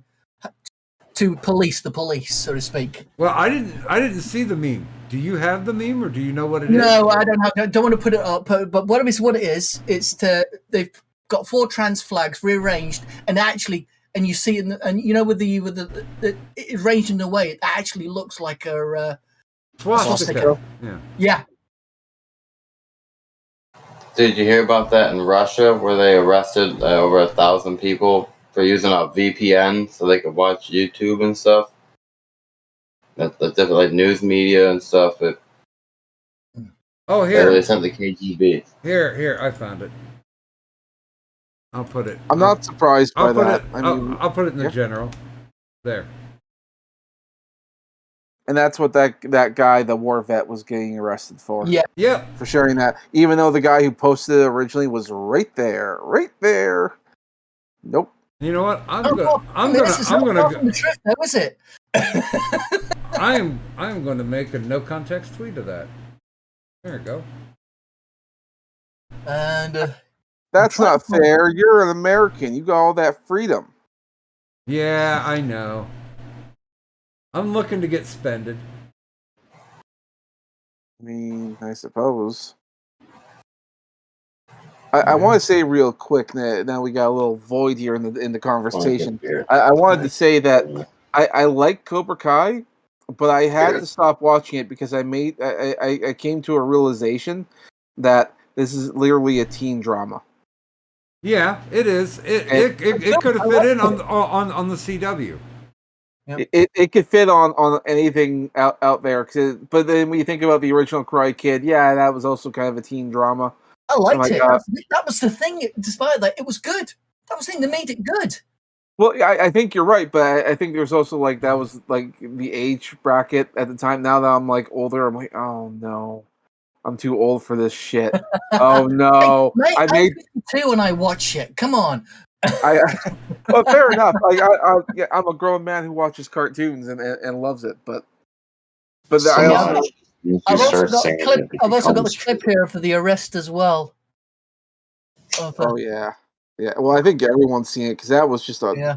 that did not look good for anyone. Well, Lawrence Fox was there to record the whole thing, along with the other officer who got a visit from the police. They told him to check his thinking. God damn it! Yeah, that told him was to check his thinking, and that was because I retweeted a poem about transgenderism. yeah. By the way, That, any comic book that has Doctor Doom and Magneto in it, you know I'm going to read. yeah. If you haven't gotten that far, plus John Byrne did not give Storm a fucking mohawk. Taz, yes, we do supposed to have the right to offend, but unfortunately not anymore. It's in there, but they're not enforcing it. That's the problem. Who was the girl that They're all played taken up by Storm in the movies? weak-minded fools. See, the UK and Australia, a lot of things went crazy during the whole lockdown. I saw videos of the police literally breaking into a guy's home because someone reported that that this guy was having a party, and it was just him alone in his apartment. But the cops just broke the door down and just walked right in. There was I don't know, 10 of them coming into this guy's apartment.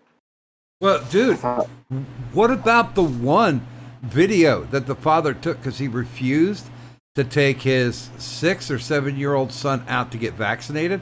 The cops actually showed up, arrested him, and took the kid to one of their vaccine centers. When was it? Where was this? Australia, I believe it was I'm not Melbourne. surprised. I shouldn't be surprised. Well, To dude, be honest, despite everything that's happened here in Euclid, I am so glad we haven't gone the route as Australia. dude, they've Despite- got concentration camps that they said Oh, yeah. will be finished by 2020. The COVID camps, Dude, because you're talking over me COVID again. camps- Sixer, COVID camp, come on. Sixer, learn to have a conversation. But they said in a news report in 2020 that they were building isolation camps for those who had COVID, and they would be done by 2024. Think about that for just a second. 2024. 2025, 2026, 2027, 2028. No, they're planning long-term subjugation. And there's nothing besides a revolt, a civil unrest that's going to stop these fuckers. But then again, they can't do shit because back in 2018, they did a mandatory buyback of all the guns. Mm. Did you Yeah. hear about that in the States with the 3D printers? No, what's going on? Oh, I found this hilarious. So the buyback program, you bring in your gun, and depending on the gun, you'll either get a Visa gift card worth either $150 or $50. And so people come in and they bring it in there. A guy came in and he brought in a big box of 3D printed guns, and each gun cost him $6 to print. And the people doing the buyback thing, well, okay, we can't give you the full. We'll give you the minimum, which is a $50 gift card. It's like, fine, sounds good to me. So the box was like 70 some 3D printed guns at $50 a pop. The guy made so much money. He made so much money. In fact, he took those gift cards and he went to the people in the lineup and said, okay, they're only going to give you at most $150. How about I give you $200 in gift cards? I buy your gun from you. Nice. He ended up buying Really the gun. nice. And then and other people did the exact same thing. They went out, 3D printed a whole whack of guns, came over and brought them over.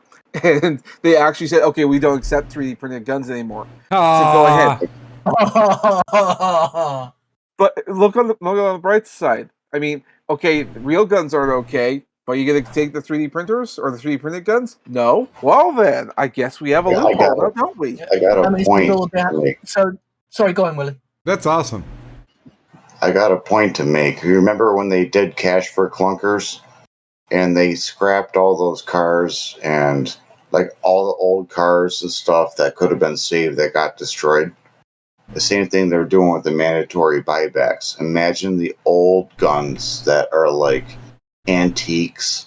Freaking should be in a museum that someone's like, I don't know what it is, but they just gave it to them to shred. Well, there were some caveats that allowed Australians, if they were just basically displaying it, or if it was if they could prove that it was not just an antique, but God damn it, what's the word I'm thinking of? Or that I'm not thinking Historical. of. No. Historical. No, something that's passed down from generation to An heirloom. Heirloom. Heirloom. Yes. An heirloom. Yeah, if they could prove it was an heirloom, then they didn't have to do the buyback. I'm just referring like the stuff that's going on in the States. There is no mandatory buyback in the United States right now. Not mandatory, but they're doing voluntary buybacks here in New York all the time. And I've been seeing pictures of people like what they're taking. It's just Well, Doing it- they can suck a big monkeypox penis because they're not getting my fucking guns. Well, cold- Aren't they doing it in they can Canada have- as well? And Trudeau was trying to get all people get their handguns and everything, try and buy them or forcibly remove them. They can have your guns when they're empty. Once all the rounds are out, if you can get it when the rounds are out, You can get it before you reload, yeah. Hey, my Remington's a pump shotty. I mean, that's my favorite gun. I mean, my wheel gun only holds 6, but then again, I have 3 speed loaders. So let's see how that works out. Yeah. Once there's no more rounds left in it, you're fair game. And I'm a pretty goddamn good shot too. Sticks and stones may break my bones, but hollow points expand on impact. I agree with him. Samaji, that's what you got to do. You got to come down. Just come down for a weekend. Or since I've got a guest room, you can stay the week. We'll go out, we'll shoot guns. That's if I ever go to America, I'm doing that. Yeah, absolutely. You Or tell me I got. Yeah. or if you'd like, I will meet you up where Merc lives, and then if you want to fire some assault Fun weapons, stuff. No. you know, if No, you, what, AI-15 then? yeah, he's got an AR-15.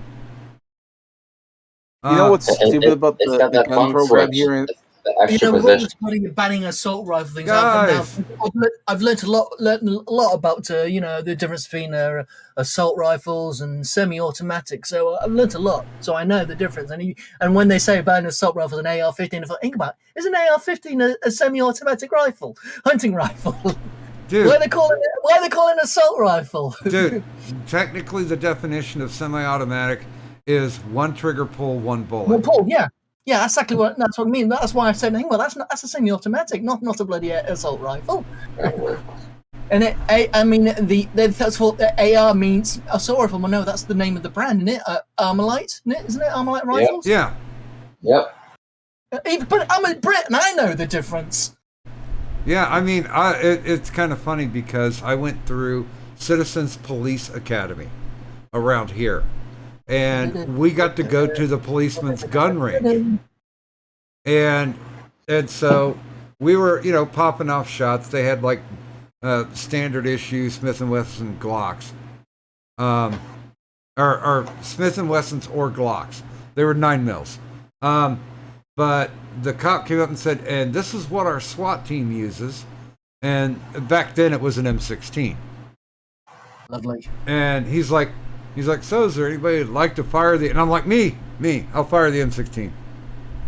I want to fire an assault rifle in front of a cop and not get shot. Was it full auto or was it a 3-round burst? Dude, he wasn't even done with his sentence and he already had a chub running in there. Was it?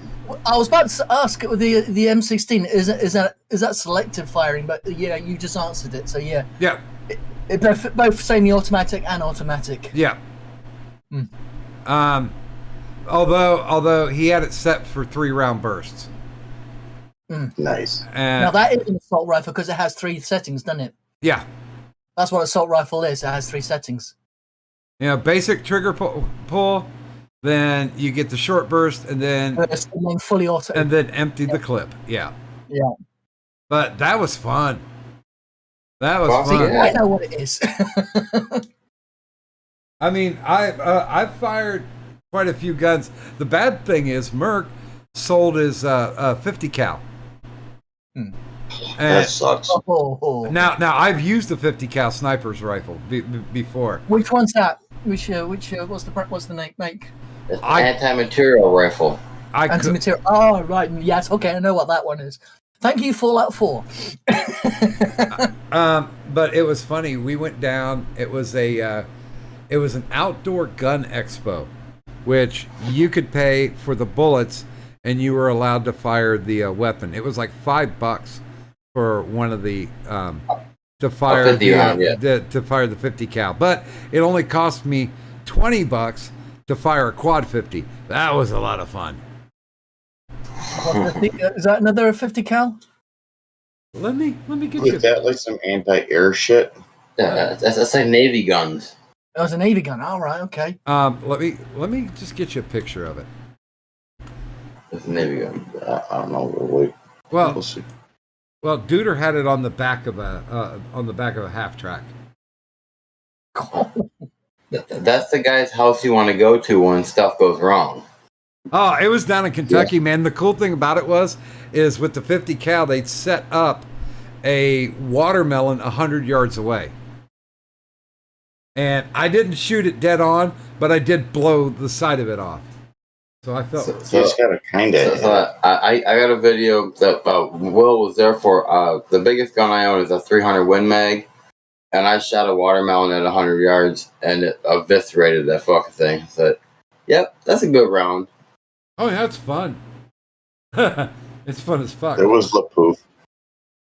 Wait a minute. Okay, here's a few rounds of a gun. To be honest, but, you know. Here's a decent picture, and I only got one trigger pull on it. But that's what it looked like. Where did you put it? In general. In generals. Have a look. Oh. Holy shit! I'll tweet it too. Oh, that looks like fun.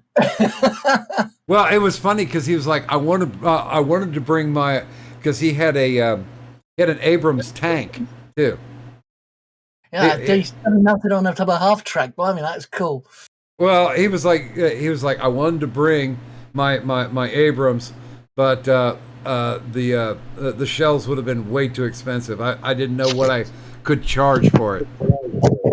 I wonder what it would cost to try and register something like that as a legal road vehicle. Well, this was back in the late 80s too. So, gun laws were Dude, pretty... in the 80s, anything goes. They were pretty lax. That's in Vietnam when they made the half track that they were literally welding plates on in Vietnam and fucking stealing guns to put on all their trucks. Vietnam wasn't in the 80s. Oh, so 60s, 70s. 77. Well, Vietnam was over in 74, technically.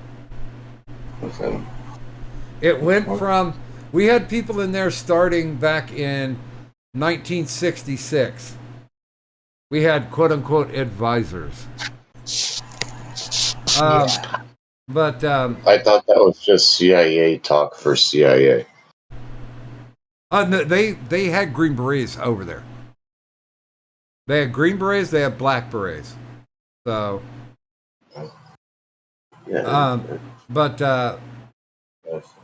Well, shit. I had a buddy who was in Vietnam, and one of their big things were they hated the M16s because they were like hard mold plastic, and and a jam-o-matic. Well, because they never fucking cleaned them. Well, and but they would jam like a motherfucker.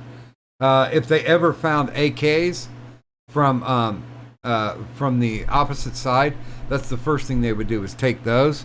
But my buddy had his wife send over his fucking pump shotgun, and when he was riding on the transports, he was literally riding shotgun.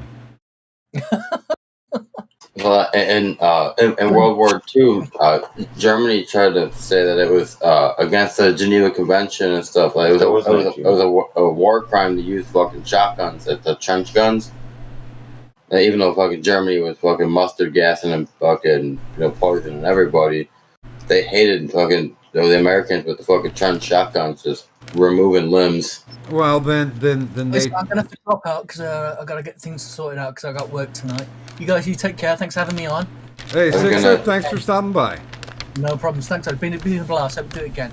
Take it easy, Mr. Six. All right, bye. And click. He even did his own sound effect. Very nice. But yeah, things are getting worse.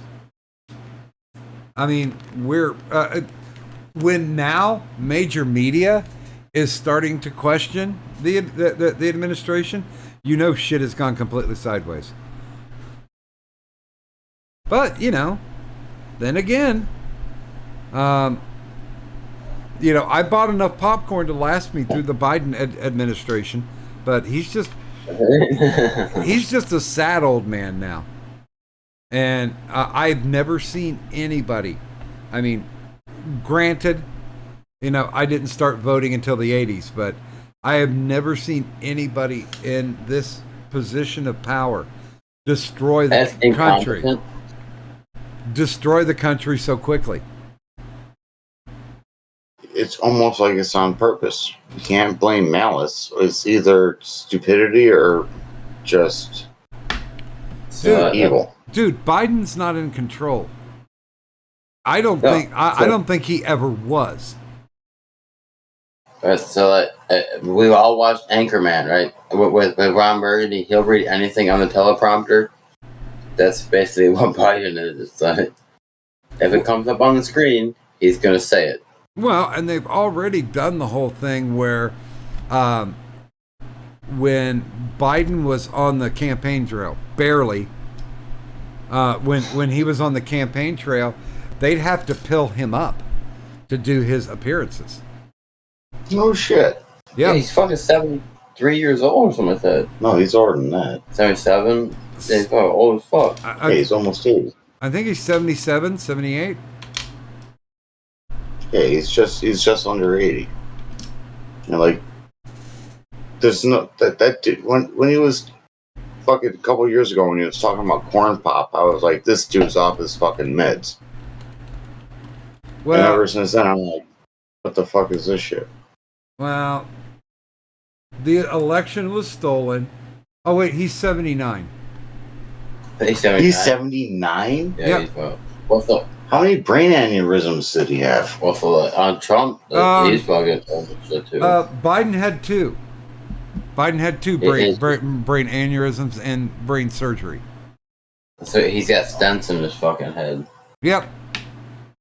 That's not good. That's the man with the nuclear button. For football. He's a fucking... I mean, depending on Trump, like anything, the president's just a face. Wait, who the hell else is there? I'm Will's brother, Ryan. Hi, Ryan. Yeah. How we doing, brother? I'm doing okay. I'm just wondering if he's finally developed that split personality, or if there was actually two people there. No, that's my brother. Yeah.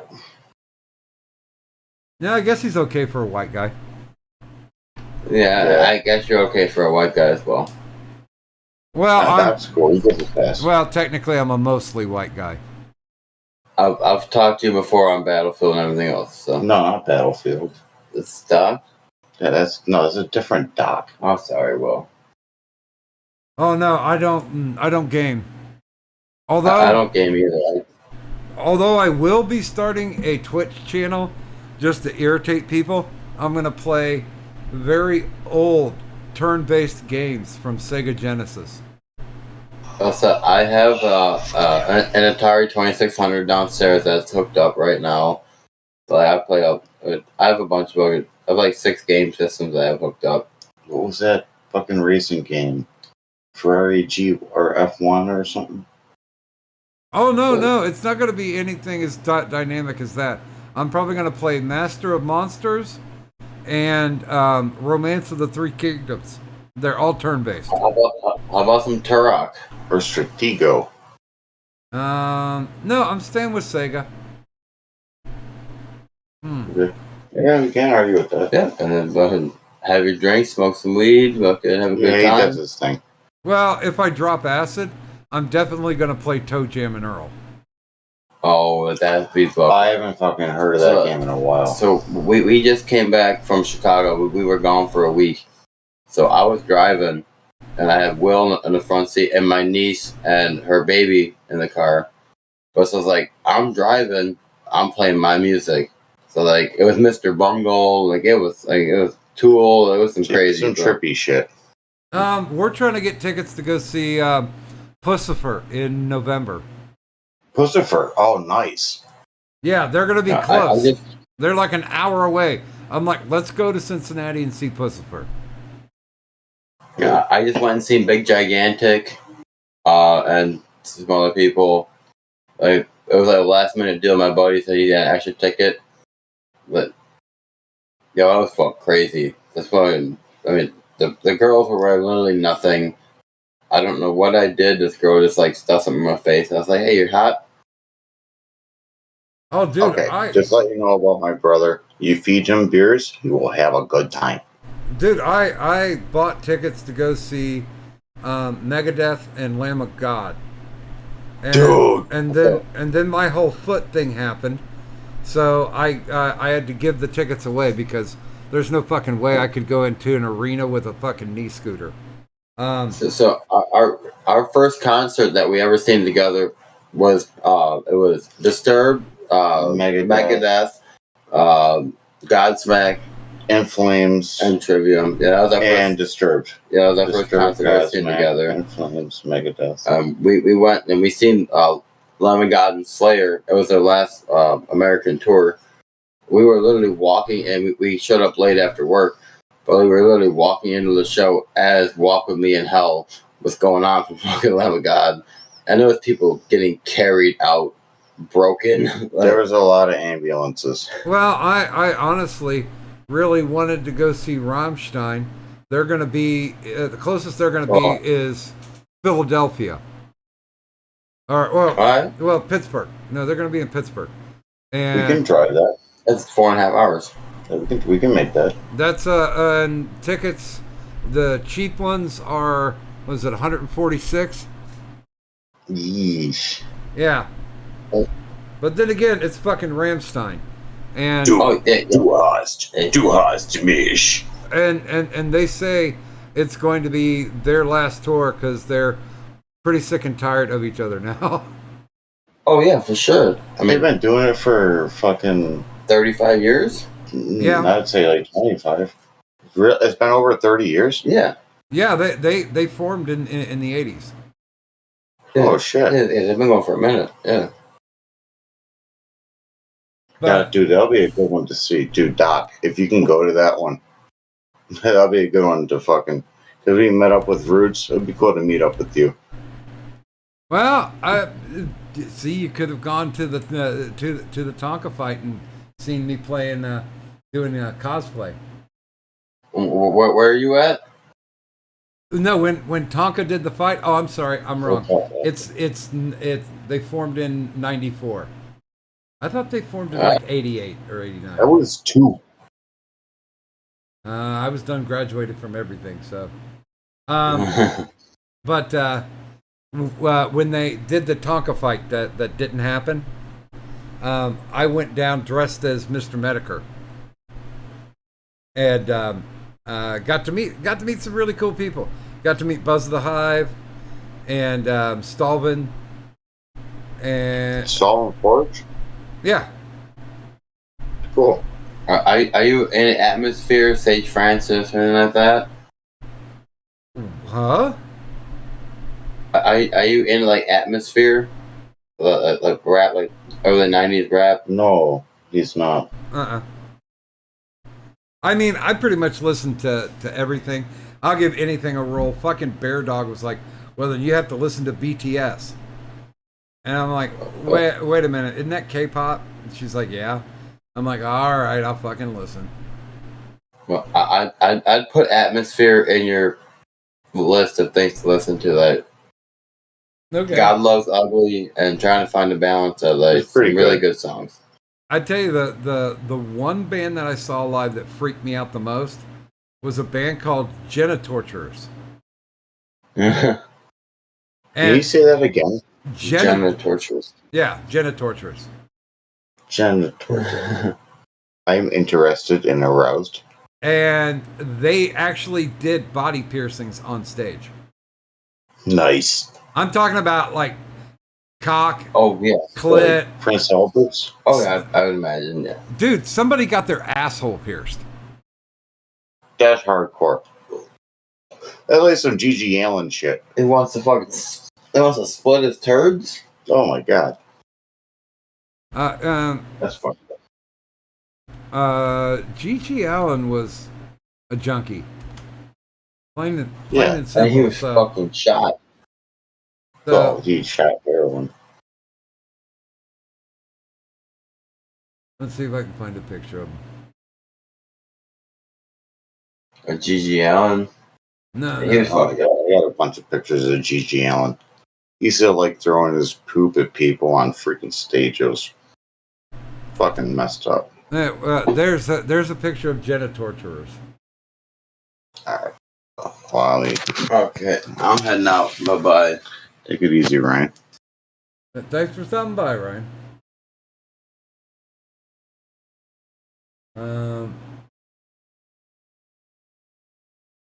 Oh yeah, here's a. By the way, there's a lot of S&M going on too. Like they tied a guy up to a St. Andrew's cross and whipped the shit out of him. I mean, like, opened his back.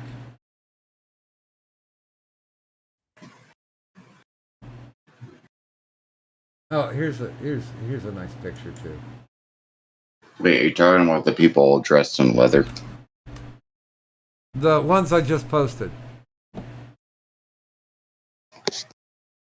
I'll no context tweet one of them. The lengths people will go for their 15 minutes of fame. Oh yeah, they're an interesting little crew. Well, Do you think they're really into bondage or doing an act? I don't know, but literally the people they were piercing came up from the crowd. They were pulling people up, piercing them, tying them down, whipping the shit out of them. Okay, my Part of only me- gripe would be Yeah. wondering if it's sanitary. Well, my thing is No, thinking most is that I'm pretty sure what they probably know these people. They like met them in advance, and then they came out from the crowd later. Well, I only say that because I'm pretty sure if it was legit random people coming over, they probably would have been shut down and probably banned from ever performing. Well, it was technically performance art. Just like how the Plasmatics got away with a lot of shit that they did. And I wish I had gone to seen the Plasmatics, because the only time they came close to us was Columbus, and she got arrested because she masturbated on stage with a sledgehammer. Nice. I just drove through Columbus, Ohio. Well, you should always drive through, never stop. Dude, fucking Ohio is my favorite state to drive through. Why? Because it's so flat? Because there's nothing. It's just fucking, you look, there's like corn. You look on the other side, there's ghetto, then it's corn. Yeah, it's funny because Addie was always saying, yeah, it's industrial, blah, blah, blah, this and that. And I was like, dude, most of Ohio is farmland. Like 90% of all.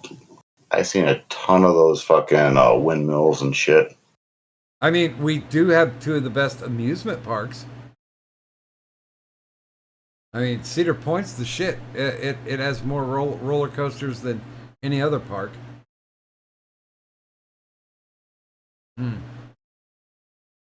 After I hurt my neck, I don't do roller coasters. Nor should you. I just can't get anybody to come out with me to go to a amusement park.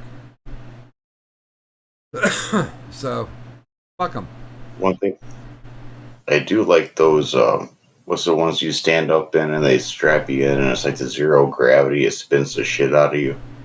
Those are cool. Back in the day, when we were doing them, it was a rotunda, or if it was above ground and would tilt back and forth, it kind of looked like a roulette wheel. That's a tilt-a-whirl. Fucking things are fun. I'm not a fan of things that just go round and round. Up and down, I'm good with. Round and round, nah, not so much. I'm not a huge fan of going upside down. God, man, Jenna Tortures is still on Facebook. Fuck. Yeah, I saw them late in the 80s. And they were interesting fucking band. Did you ever see Gwar? Yes. Matter of fact, Details. one of my friends got eaten by the worldworm. Oh, that's an honor. Yeah, she was a petite little thing too. She was like 5'1", but I tell you what, man, she could drink like no other. My favorite story about her is every time we'd get off work, and normally we'd get off work about 2:00, and the bars close at 2:30.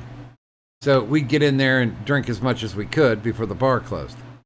Well, every so often, you know, our business would do voluntary time off. They'd VTO. They'd get people out early if the phone traffic was low. So we went over there one night, place called the Oaks. It's not there anymore. And we started drinking, and she's like, "Oh man, I gotta go to the bathroom." And so she leaves. I get another round set up, and she comes back out, and there's blood on her mouth.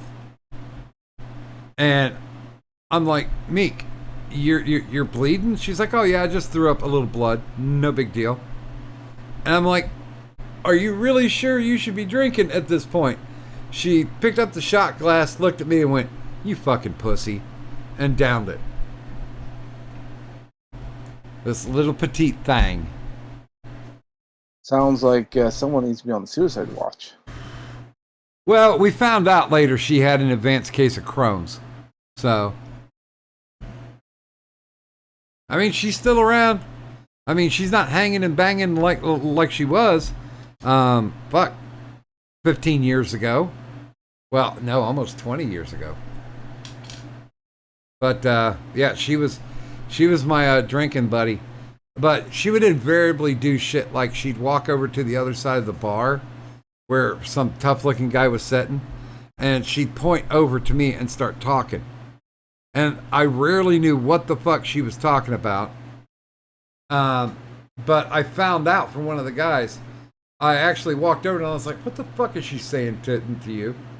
And she's like, "Oh, she was just telling me that, you know, you just got out of the mental hospital, and you like to beat the shit out of people." And I'm like, "All right, no." And it's funny too, because when it used to be when I was in the bar, to keep from having cotton mouth, I'd chew gum, and apparently that made me look tougher than what I actually was. I have no idea why that is. Did you smoke cigarettes and chew gum at the same time? Yeah. You're a badass. Fuck yeah. What are you doing over there, Samaji? I just finished wrapping up a few little pictures, and I'm testing out this little program I just downloaded. Well, you got me watching. I'm trying. I got a few. Oh yeah, I got the shakes. Well, you did gamings, but that was one picture rolling into the next, right? Yeah, something like that. This is a new program. It's kind of like a VTuber thing, but it reacts to my voice. So there's no camera related. So every time I talk, there's a mouth opening picture. I think I can add a few more frames in, but for now, this is just I'm doing the basic. The basic thing is just 4 pictures, and then you have a series of motions. So I have the one that shakes when I stand still. Can I make a glory hole joke? Yep. You already did. You made your character moved his mouth. Thank you. Yep. Yeah, absolutely. That's what I do. I think So I can add it. You're animating that yourself. Well, it's not really. It's a like barely animation. The program itself has a couple of preset things like this bouncing up and down that it's doing. I selected that, and when I say nothing, I shake. I selected that too. So. being voice interactive. Nah, that's right. So there's more than one way to do a little cartoon avatar thing, and it's got the green screen. I think there's a transparency for OBS, but I think OBS also has a green screen thing, so I can do a series of these.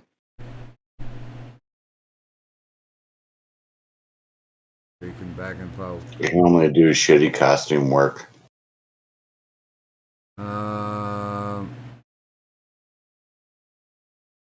Let me see something here. Looks like your dude's on Adderall. Fuck yeah, it does. Uh, I'm fucking tweaking out, man. I'm fucking tweaking out. Look at this. Oh my god. Oh my god. We need to do one for Doc, the Invisible Man. well, I'm more the unknown soldier. See, this is easier than what I'm going to be doing with, because I'm working on some other VTuber stuff for some other people, and I need to download. Like, this one's a free program, but there's ones that you can pay for. It's like $30 a month, but you do get I a fair was bit of thinking feature. about this. Yeah, that's what I was Oh. talking to Ghastly about his animations, and AP does the same thing. So Doc wouldn't have to use mouth flaps because it would be covered in bandages, right? well, no, I had well, I didn't have him do it. He basically did it on his own. Blackout made up 6 expression heads for Doc, and that's what I use as my composites when I do my thumbnails. Yep. Son of a bitch. What? Knocked my phone over. Well, Although it is kind of cool, they sent me an Obama phone because I was so sick and fucking tired of getting phone calls.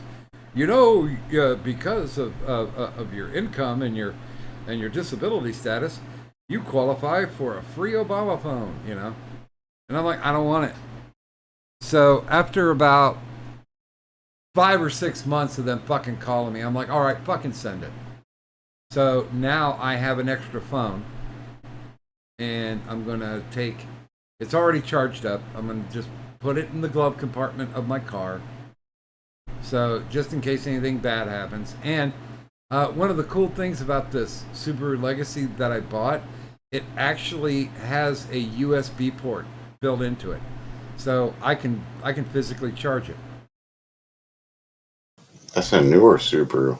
No, mine's a 2003. It's the last year they made a straight 6. The straight 6 or the 3.0 flat 6, like the Porsche motor? Don't ask me because I don't know. It's not a straight 6, it's a flat 6. It's like a Porsche. Well, it's not. It's definitely not a V6. No, it's a flat 6. It's a boxer style engine. It's a 6-cylinder. I didn't want a 4-cylinder because 4 cylinders are crap. Dude, those freaking Subarus with the 6 cylinders, they run pretty good. This one is quiet like an empty church, man. It's pretty awesome. The only problem I have with it is it's got a there's a broken seal somewhere, and I think it's in the luggage rack that I need to seal up. Is it leaking water? No, it's leaking champagne. Yes, of course it's leaking water. Okay, then that's definitely the fucking rack. Dude's Flex Seal that shit, get it over with. Well, dude, there's I have 2 sunroofs as well. So I was checking around there to see if that was the culprit. Name one T-top car in history that ever sealed. I can't, because I honestly, my dad was a motorhead and he was really into ragtops, and I'm like, no, fuck that. I will never own a convertible because they're not worth the time, because half the year you're gonna have to garage it because it's too fucking cold, and it doesn't make a difference. I mean, even if you've got, like, you know, back in the 50s when they had the hard tops, where you could snap those into place, still, they didn't work very well. And Yeah, the removable hard tops. yeah, I mean, if you live in like an arid climate, like if you live in like fucking Arizona or New Mexico or someplace like that, sure, have fun with your rag top. But you know, I live in fucking Ohio. I mean, we had maybe 3 months where it was good biking weather. For Christ's sake, so you can imagine how shitty it would be to own a ragtop. Plus, you know, some of the places where I've lived, I know that if I had owned a convertible, the only thing they would have done was stuck a knife in it, cut it open, and see what they could get out of my vehicle. Mm-hmm. I drove an '88 Camaro that had T-tops. It was a 6-cylinder car for fucking 4 years here in Buffalo. And like through the winters, I put studded snow tires on it and like a whole bunch of like junk cylinder heads. It was fun. But the T-tops always leaked on that thing. Change the gaskets, they freaking leak. I owned a 73 Gran Torino station wagon, and it had winter tires, which were the spike tires. You know, they weren't like chains that went over. They were literally spikes between the treads. And I knew that once all the snow and ice melted, I had to get those fuckers off the vehicle because it was literally shredding up the asphalt in front of my house. Not to mention that if you overheat them, if they could shoot one of the studs like through a wheel well or something. I don't know. They never went flat. They always worked. I mean, granted, they didn't go flat. Granted, I only had the car for like three years, but it never let me down.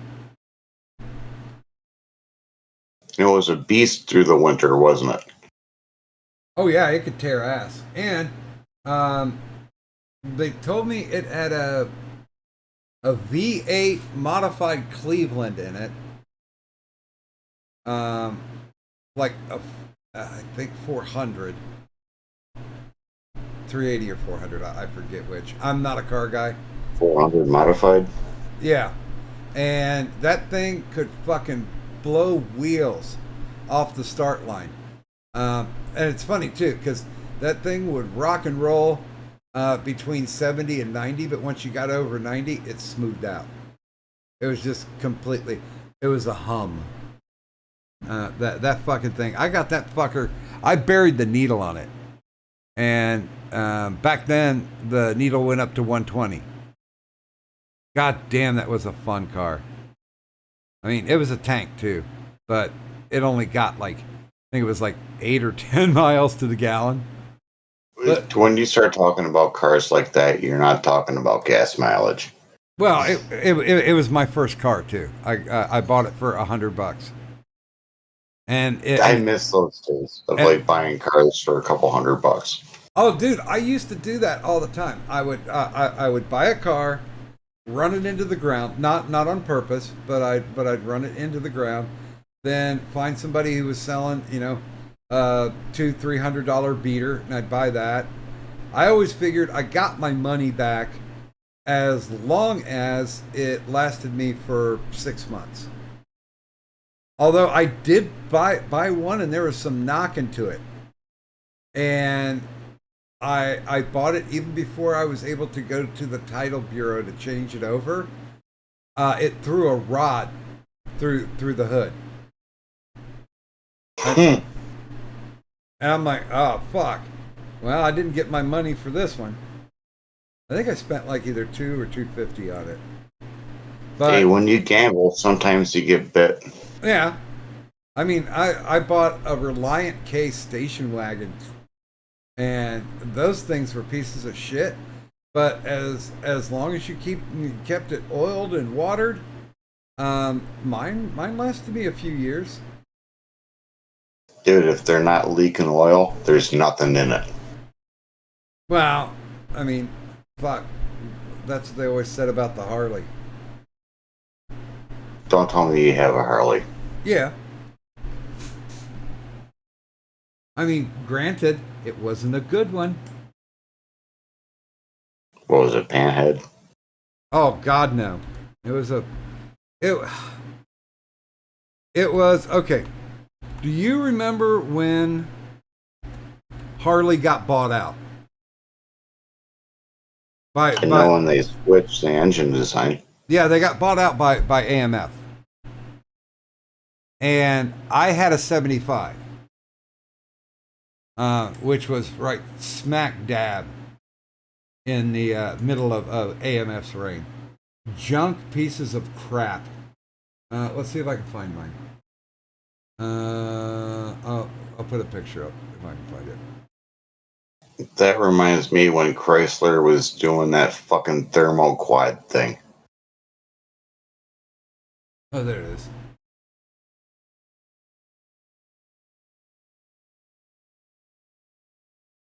Do you remember the thermoquad carburetor stock? I do not. Like I said, man, my dad was the motorhead. Okay, here, I'll put it in the general. Next to the woman torturing her nipple with a knife. Basic. Basic white bitch. Yeah, that's a basic bitch right there. But it was a Harley. But technically it wasn't a Harley. Because it was a fucking AMF. And the S stands for fuck you. Because they sucked. I had mine and I hit a patch of gravel. And I went down, I skidded for about 50 yards or so. But that bike, man, as it was tumbling, it literally came to pieces.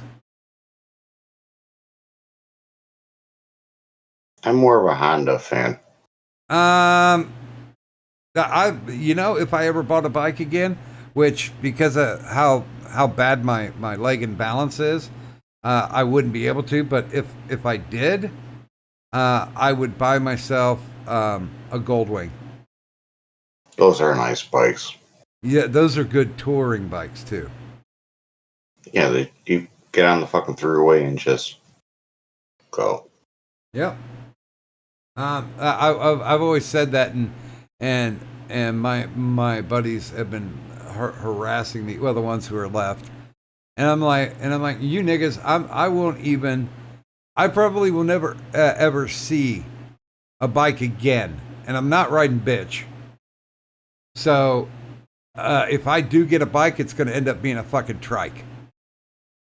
And that's almost being a bigger bitch than riding on the back of somebody else's bike. That's when you almost literally give it up. But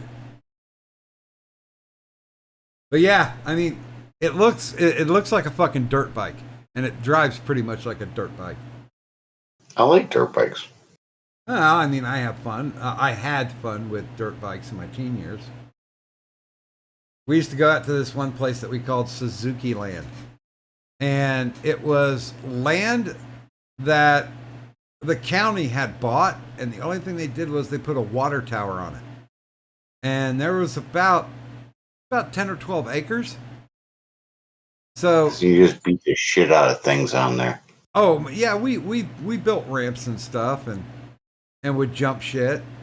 And that's how we learned to do our donuts and our burnouts.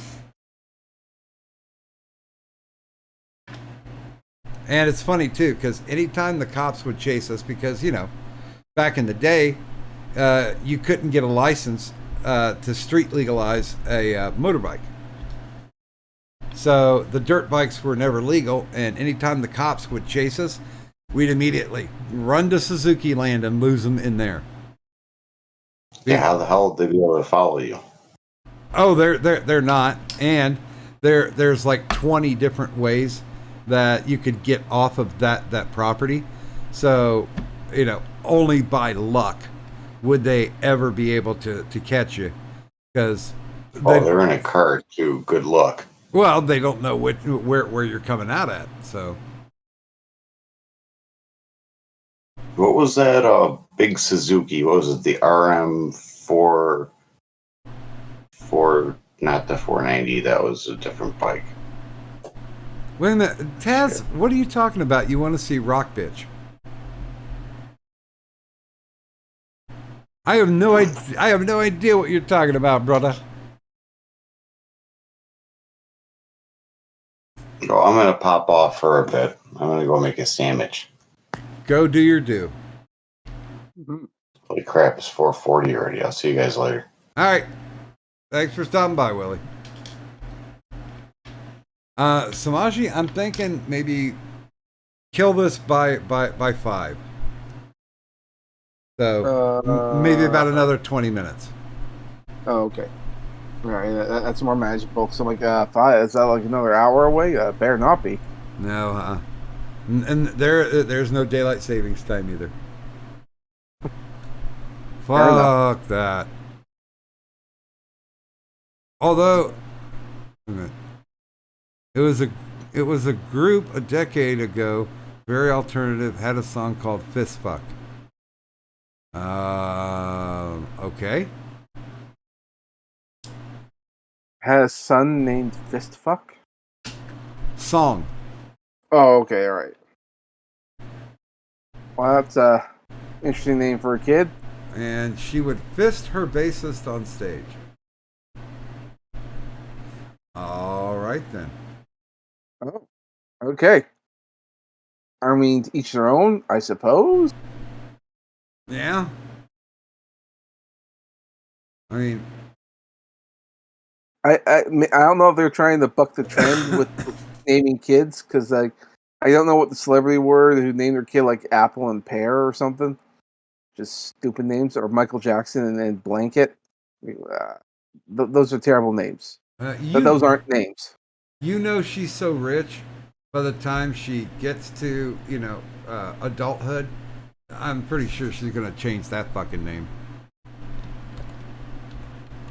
I mean, if I was like a kid of a celebrity, then yeah, I'm going to change my name. I'm going to call something normal, like Keith or Richard or hell, I don't know, like Bobby Jean, Nigel, even. I don't know, something. Ashley Simpson named her son Bronx Mowgli. Now, of course, honestly, the one that started the trend of stupid ones, I would put that on fucking Frank Zappa for naming his daughter Moon Unit.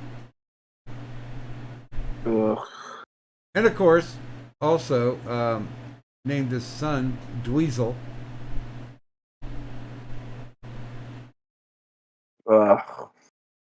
These are parents who did not love their kids. I don't know who Shannon Sossaman is, but she named her fucking kid Audio Science.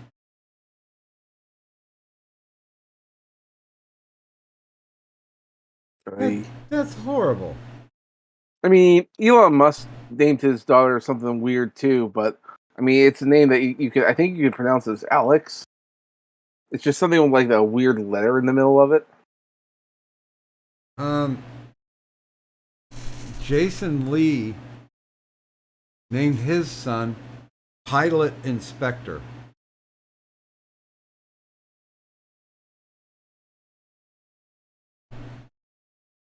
I think if you were to name your kid a name that was both funny and awesome, it'd be like Boob Inspector or something. And then how ironic would it be if that kid, that son or whatever, ended up being gay?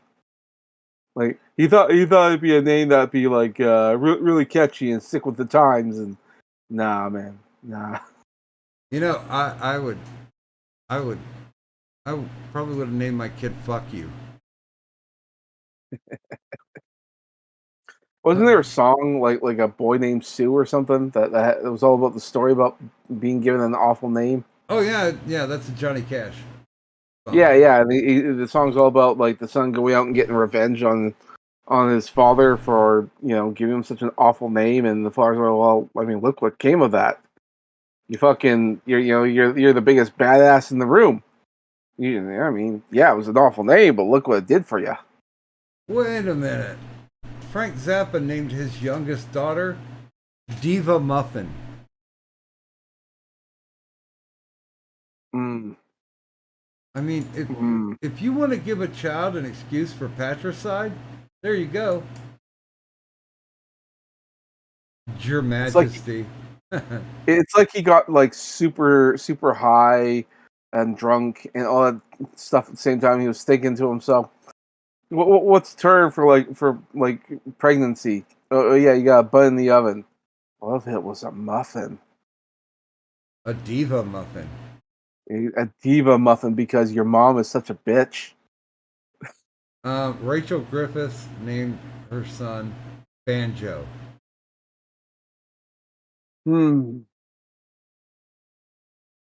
Oh, some of these people need to be fucking smacked. Rob Morrow named his baby girl TU.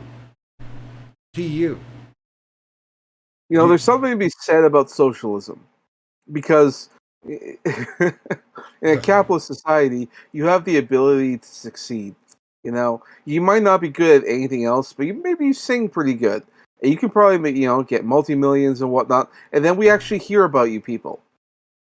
If we were under socialism, you wouldn't be able to do that. You'd be in bread lines and all the other nonsense. But at least we wouldn't have to hear your stupidity. Maybe my mother is right. Maybe socialism is a good idea. Holy fuck. Bob Geldof. Now, I didn't know the entirety of the name, but he named his first daughter Peaches, Honey Blossom, Michelle, Charlotte, Angel, Vanessa. And then, of course, his next daughter, he had two more daughters. He named one of them Pixie, and the other one Fifi Trixie Belle. But Peaches is dead because she became a junkie and killed herself. So good on you, Bob. We are the world. Mm-hmm. He needed to live aid her ass. Probably. I kind of liked the Boomtown Rats for a little bit, but that was when I was in high school. I have no idea who that is. Oh, that's Bob Geldof's band. I don't know that either. Sorry, music isn't my thing. What the fuck? Yeah. What? I don't even know how to pronounce this. Elon Musk had a baby, and it's X with that combined AE. Yeah, it's A12. It's kind of like, it's like an A pronunciation. So it's kind of like, I think it's supposed to come off like Alex. It's just like he just put in some weird fucking layers. It's actually similar to, like, I don't know if you ever saw the show that was on MTV. It was called Aeon Flux. Yeah. Yeah, same thing. The Aeon there is theirs, but it's like Alex. It works just as well. So Zaya 12 is how I would actually pronounce it. You gotta give you've got to give Nick Cage though credit for being such a fucking comic book geek. He named his son Kal-El. See, that's actually cool. I mean, it's super nerdy, but it's fucking cool. Well, like I said, I give him geek points for it. Well, and Kal-El is not so bad. You can short it down to Cal, so like people might think it's like Calvin or something. So like even if you don't want like the nerdy part to come out, you could still hide it, but just like, yeah, just call me Cal. It's all good. Well, yeah, because I mean, most of the time, if they were referring to him, like Batman would always call him by his real name, and he'd always say Cal. Mm-hmm. I might say like if you're a nerd, you might call him like Bruce for like Bruce Wayne, or I don't know, make his first name the character's name and then his middle name, like the last name of the character. So like he'd be like Bruce Wayne Davids or something, whatever the last name might be. Okay. Elon Musk needs to stop having children because he named his other child Exa Dark Sadarel. And from what I've heard, these are just the kids that we know of. And I've heard rumor that he's had multiple kids with different women, because he's had like multiple wives. I think he's had multiple wives. He's definitely had multiple lovers. That's for sure. I mean, we knew that he slept with Amber Heard. I think he was married at the time. And that didn't really affect his marriage or anything like that. But yeah, he's a player. This is the guy that he knows he's got money. He knows he's got talent. He knows he's got everything. He knows he has the whole world in his hand practically. So he's just gonna go around and enjoy himself. He's just fucking. Okay, now that's not bad. Beyonce and Jay-Z's kid is Blue Ivy. I'm okay with that. Now, I don't know if I've ever shared it, but I was in the DMV. Of course, and when you're in the DMV, you learn to wait in line. So I was waiting to get my picture taken for my new driver's license. And there were like 3 people behind the counter. And this guy picks up one piece of paper, looks at it harder, calls one of the people over. They come over, they take a look at it, they wave the other employee over. So all 3 of them are looking at this piece of paper. And they're just giving him looks like, I don't know, shrug kind of deal. And he just kind of had a deep sigh and went, "Shithead Jackson. I'm looking for Shithead Jackson." And this big black girl stands up, walks over, and goes, "That's Shatheed."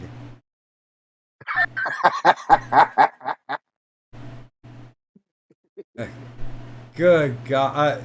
I mean, literally, the whole fucking place just fell apart. And the sad part about it is, one of these days I'm going to forget all these fucking memories. But I've got them now.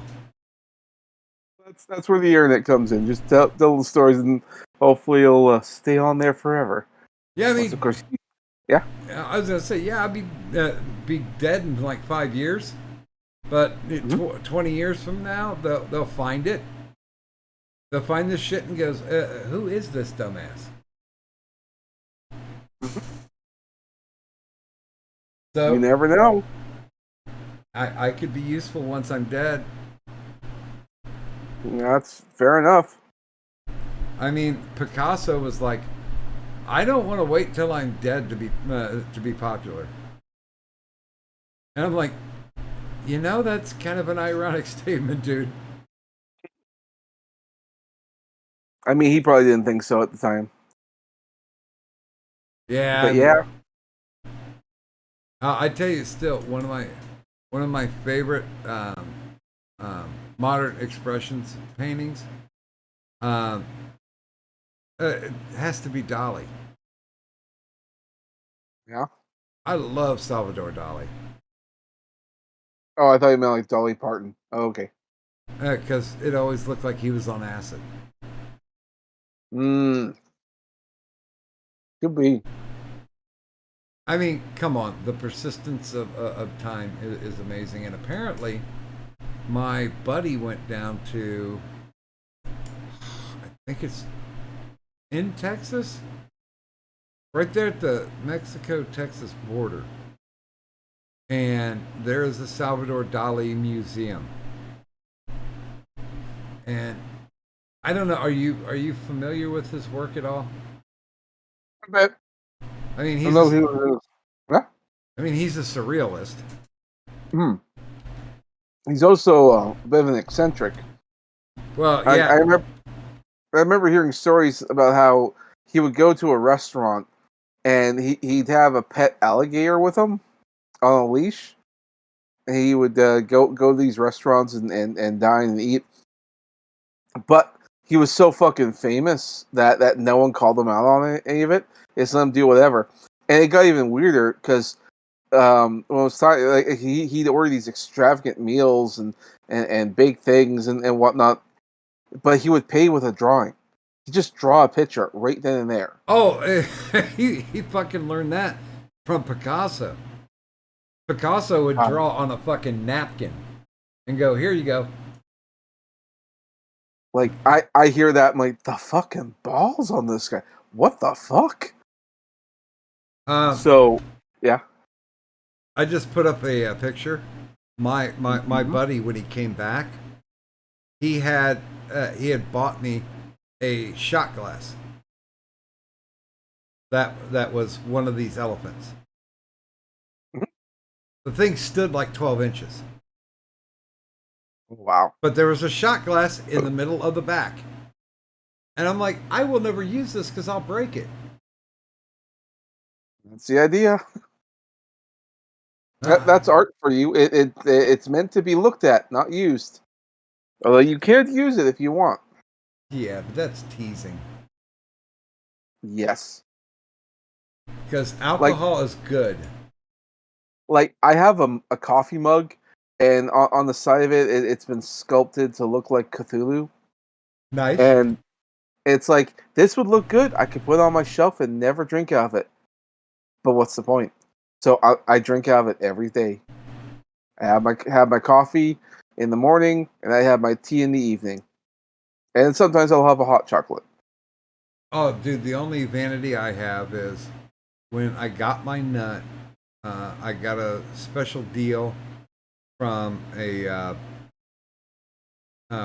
printing company, and I got 2 mugs with the Doctor on Call logo, where I'm holding the glass of bourbon and pointing. I have 2 of those mugs. I don't know anybody who's going to do anything with it, but fucking A, they exist. It's probably going to end up in my estate sale because nobody's going to be like, that's I have to have that. You brought up death a few times. Have you been thinking about this a lot? I don't think I have long to go, to be honest with you. Because, dude, I have lived hard. I mean, I had wonderful teens, 20s, 30s, a little bit of my 40s. And when you get to the end of the road, that's where your paybacks fucking come in.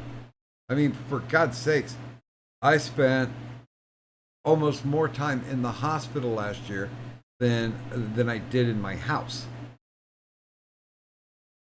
So there's that fuckery. So I mean, shit just keeps breaking down. I mean, I crap you in the negatory. There hasn't been more than a 2-week span where I haven't had to go to the doctors to either get some type of imaging done or some type of surgery. And it's fucking irritating.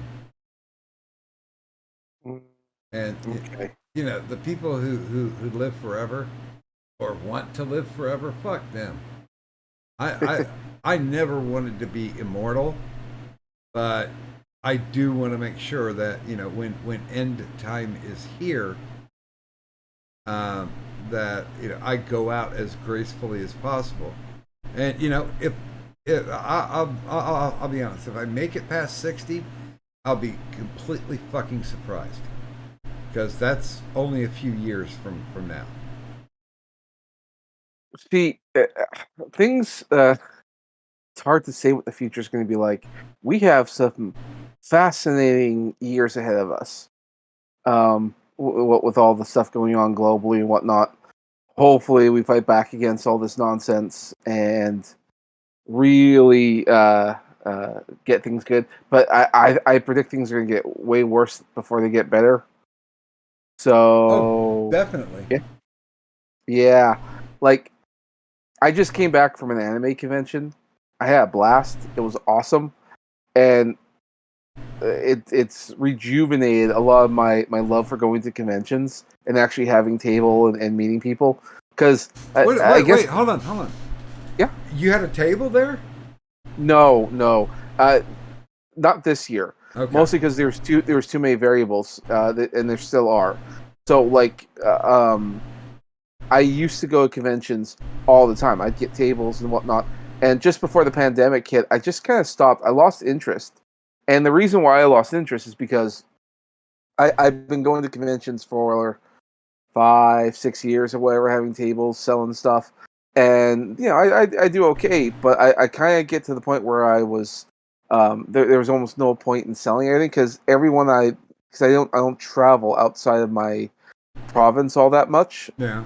So I don't get to go to different audiences because the real way you make money at conventions is if you go to a lot of them. So when summer hits, you're essentially traveling the country and going to convention to convention and selling off all kinds of stuff. You meet different people. That's also how you grow your audience because they take your business cards and then they follow you and share what they got and then share the memories. It's all quite good.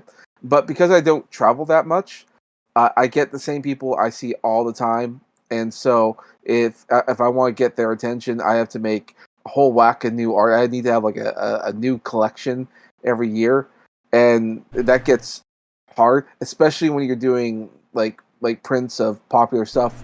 So like whatever's the new hotness is, you have to, if it's He-Man or this, then you make a new print of that. But then it kind of gets tedious because all you're doing is just creating other people's characters and drawing pictures of them and just doing fan art and selling it. Well, And you're not really creating it. It was burdensome on the whole creative side. Well, I could see where you would get burned out. I know, like when I used to go, my favorite one was Mid Ohio Con because Mid Ohio Con, Marvel and DC showed up in force. So they had like 1 year, there was a panel with Frank Miller, John Byrne, Todd McFarlane, Dennis Cowan, Matt Wagner, and Colleen Doran, and the list just went on and on. Now, some of them would agree to do sketches. It's funny. McFarlane couldn't do any sketches because the inker that was supposed to be taking care of Spider-Man 301 kind of bombed out on him. So while he was there signing autographs, he was actually inking his own pages. And I went behind him and stood there for at least a half hour watching him do it. And that was an amazing process. Because I tell you what, I would say he's a very well-rounded artist, but the speed that he was throwing down, because he was using like brush ink pens, to fill the silhouettes and stuff, and that was an amazing sit down and watch kind of deal. Yeah. Okay, we are past 5. Shall we wrap? Indeed. We probably should. I should probably head off to bed. Okay, or get your eyebrows functioning. That too. I like it. I've been sitting here watching it the whole time. Yep, I tried. I only have 4 drawings to work with, and I did what I could. That's fun. And yeah, like I said, I mean, I'm not a prognosticator, but fuck, if you did this online, I mean, maybe an hour or 2 a day or whatever is your set drawing time. If you shared that, you'd get a following quicker than I would.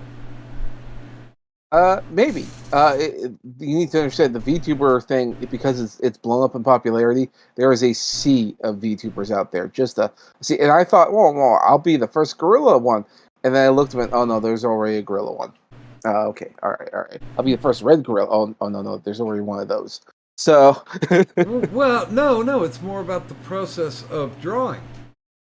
yes. Because I mean, like I said, Lo has been a VTuber for many months now. She started it. I think she started it back in the fall of last year, and basically she presents content. So she's not, creating the digital art. She's just basically using a forum to help talk about whatever she wants to talk about. Whereas you doing it, you're literally creating art. You're making the forum. Mhm. Yeah, I mean, I could probably do something like that. So, Yeah, I mean, and like I said, I would watch. I've definitely pimped.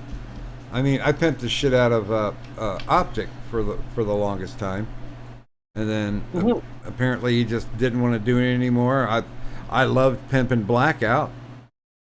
I've joined in and watched Outlaw on Twitch, but apparently his broadcasting is a bit erratic.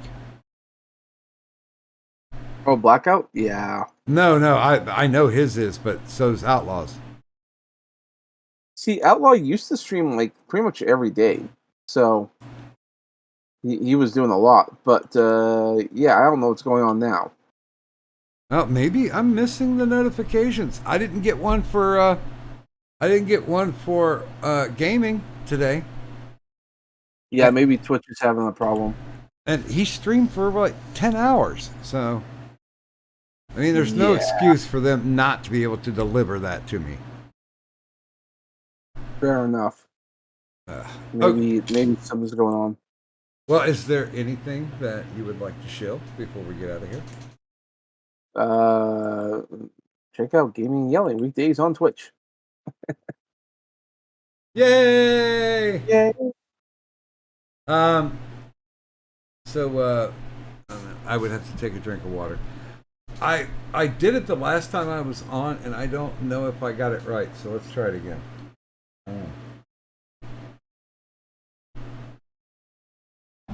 This is definitely something where I have to have a little bit of lube. For the finest in bootleg medical merchandise, look no farther than Doc Griffin's Tea Public Store. That's right, Doc Griffin's Tea Public Store. Now featuring many great designs. And many that will thrill and piss off your friends. So stop by Doc Griffin's Tea Public Store and buy something, damn it. And with that, I'd like to thank everybody who actually came on to the stream. But that's only 50% of the crew. The other half are those of you who decided to hang out and chat with us. We certainly do appreciate it, especially you, Sora Luna. Good morning, sweetie. We'd like to thank everybody who stops out because everyone is an important part of the show. Whether you decide to hop on and verbalize, or if you just want to crack those knuckles and get typing. I appreciate you either way. So, from myself and everybody who came around, until I find another catchphrase, I'm just going to reuse the one from my doctor on call, which is, don't give up on your dreams because your dreams never give up on you. Good night. Good night. Rabble, rabble, rabble, rabble. Rabble, rabble.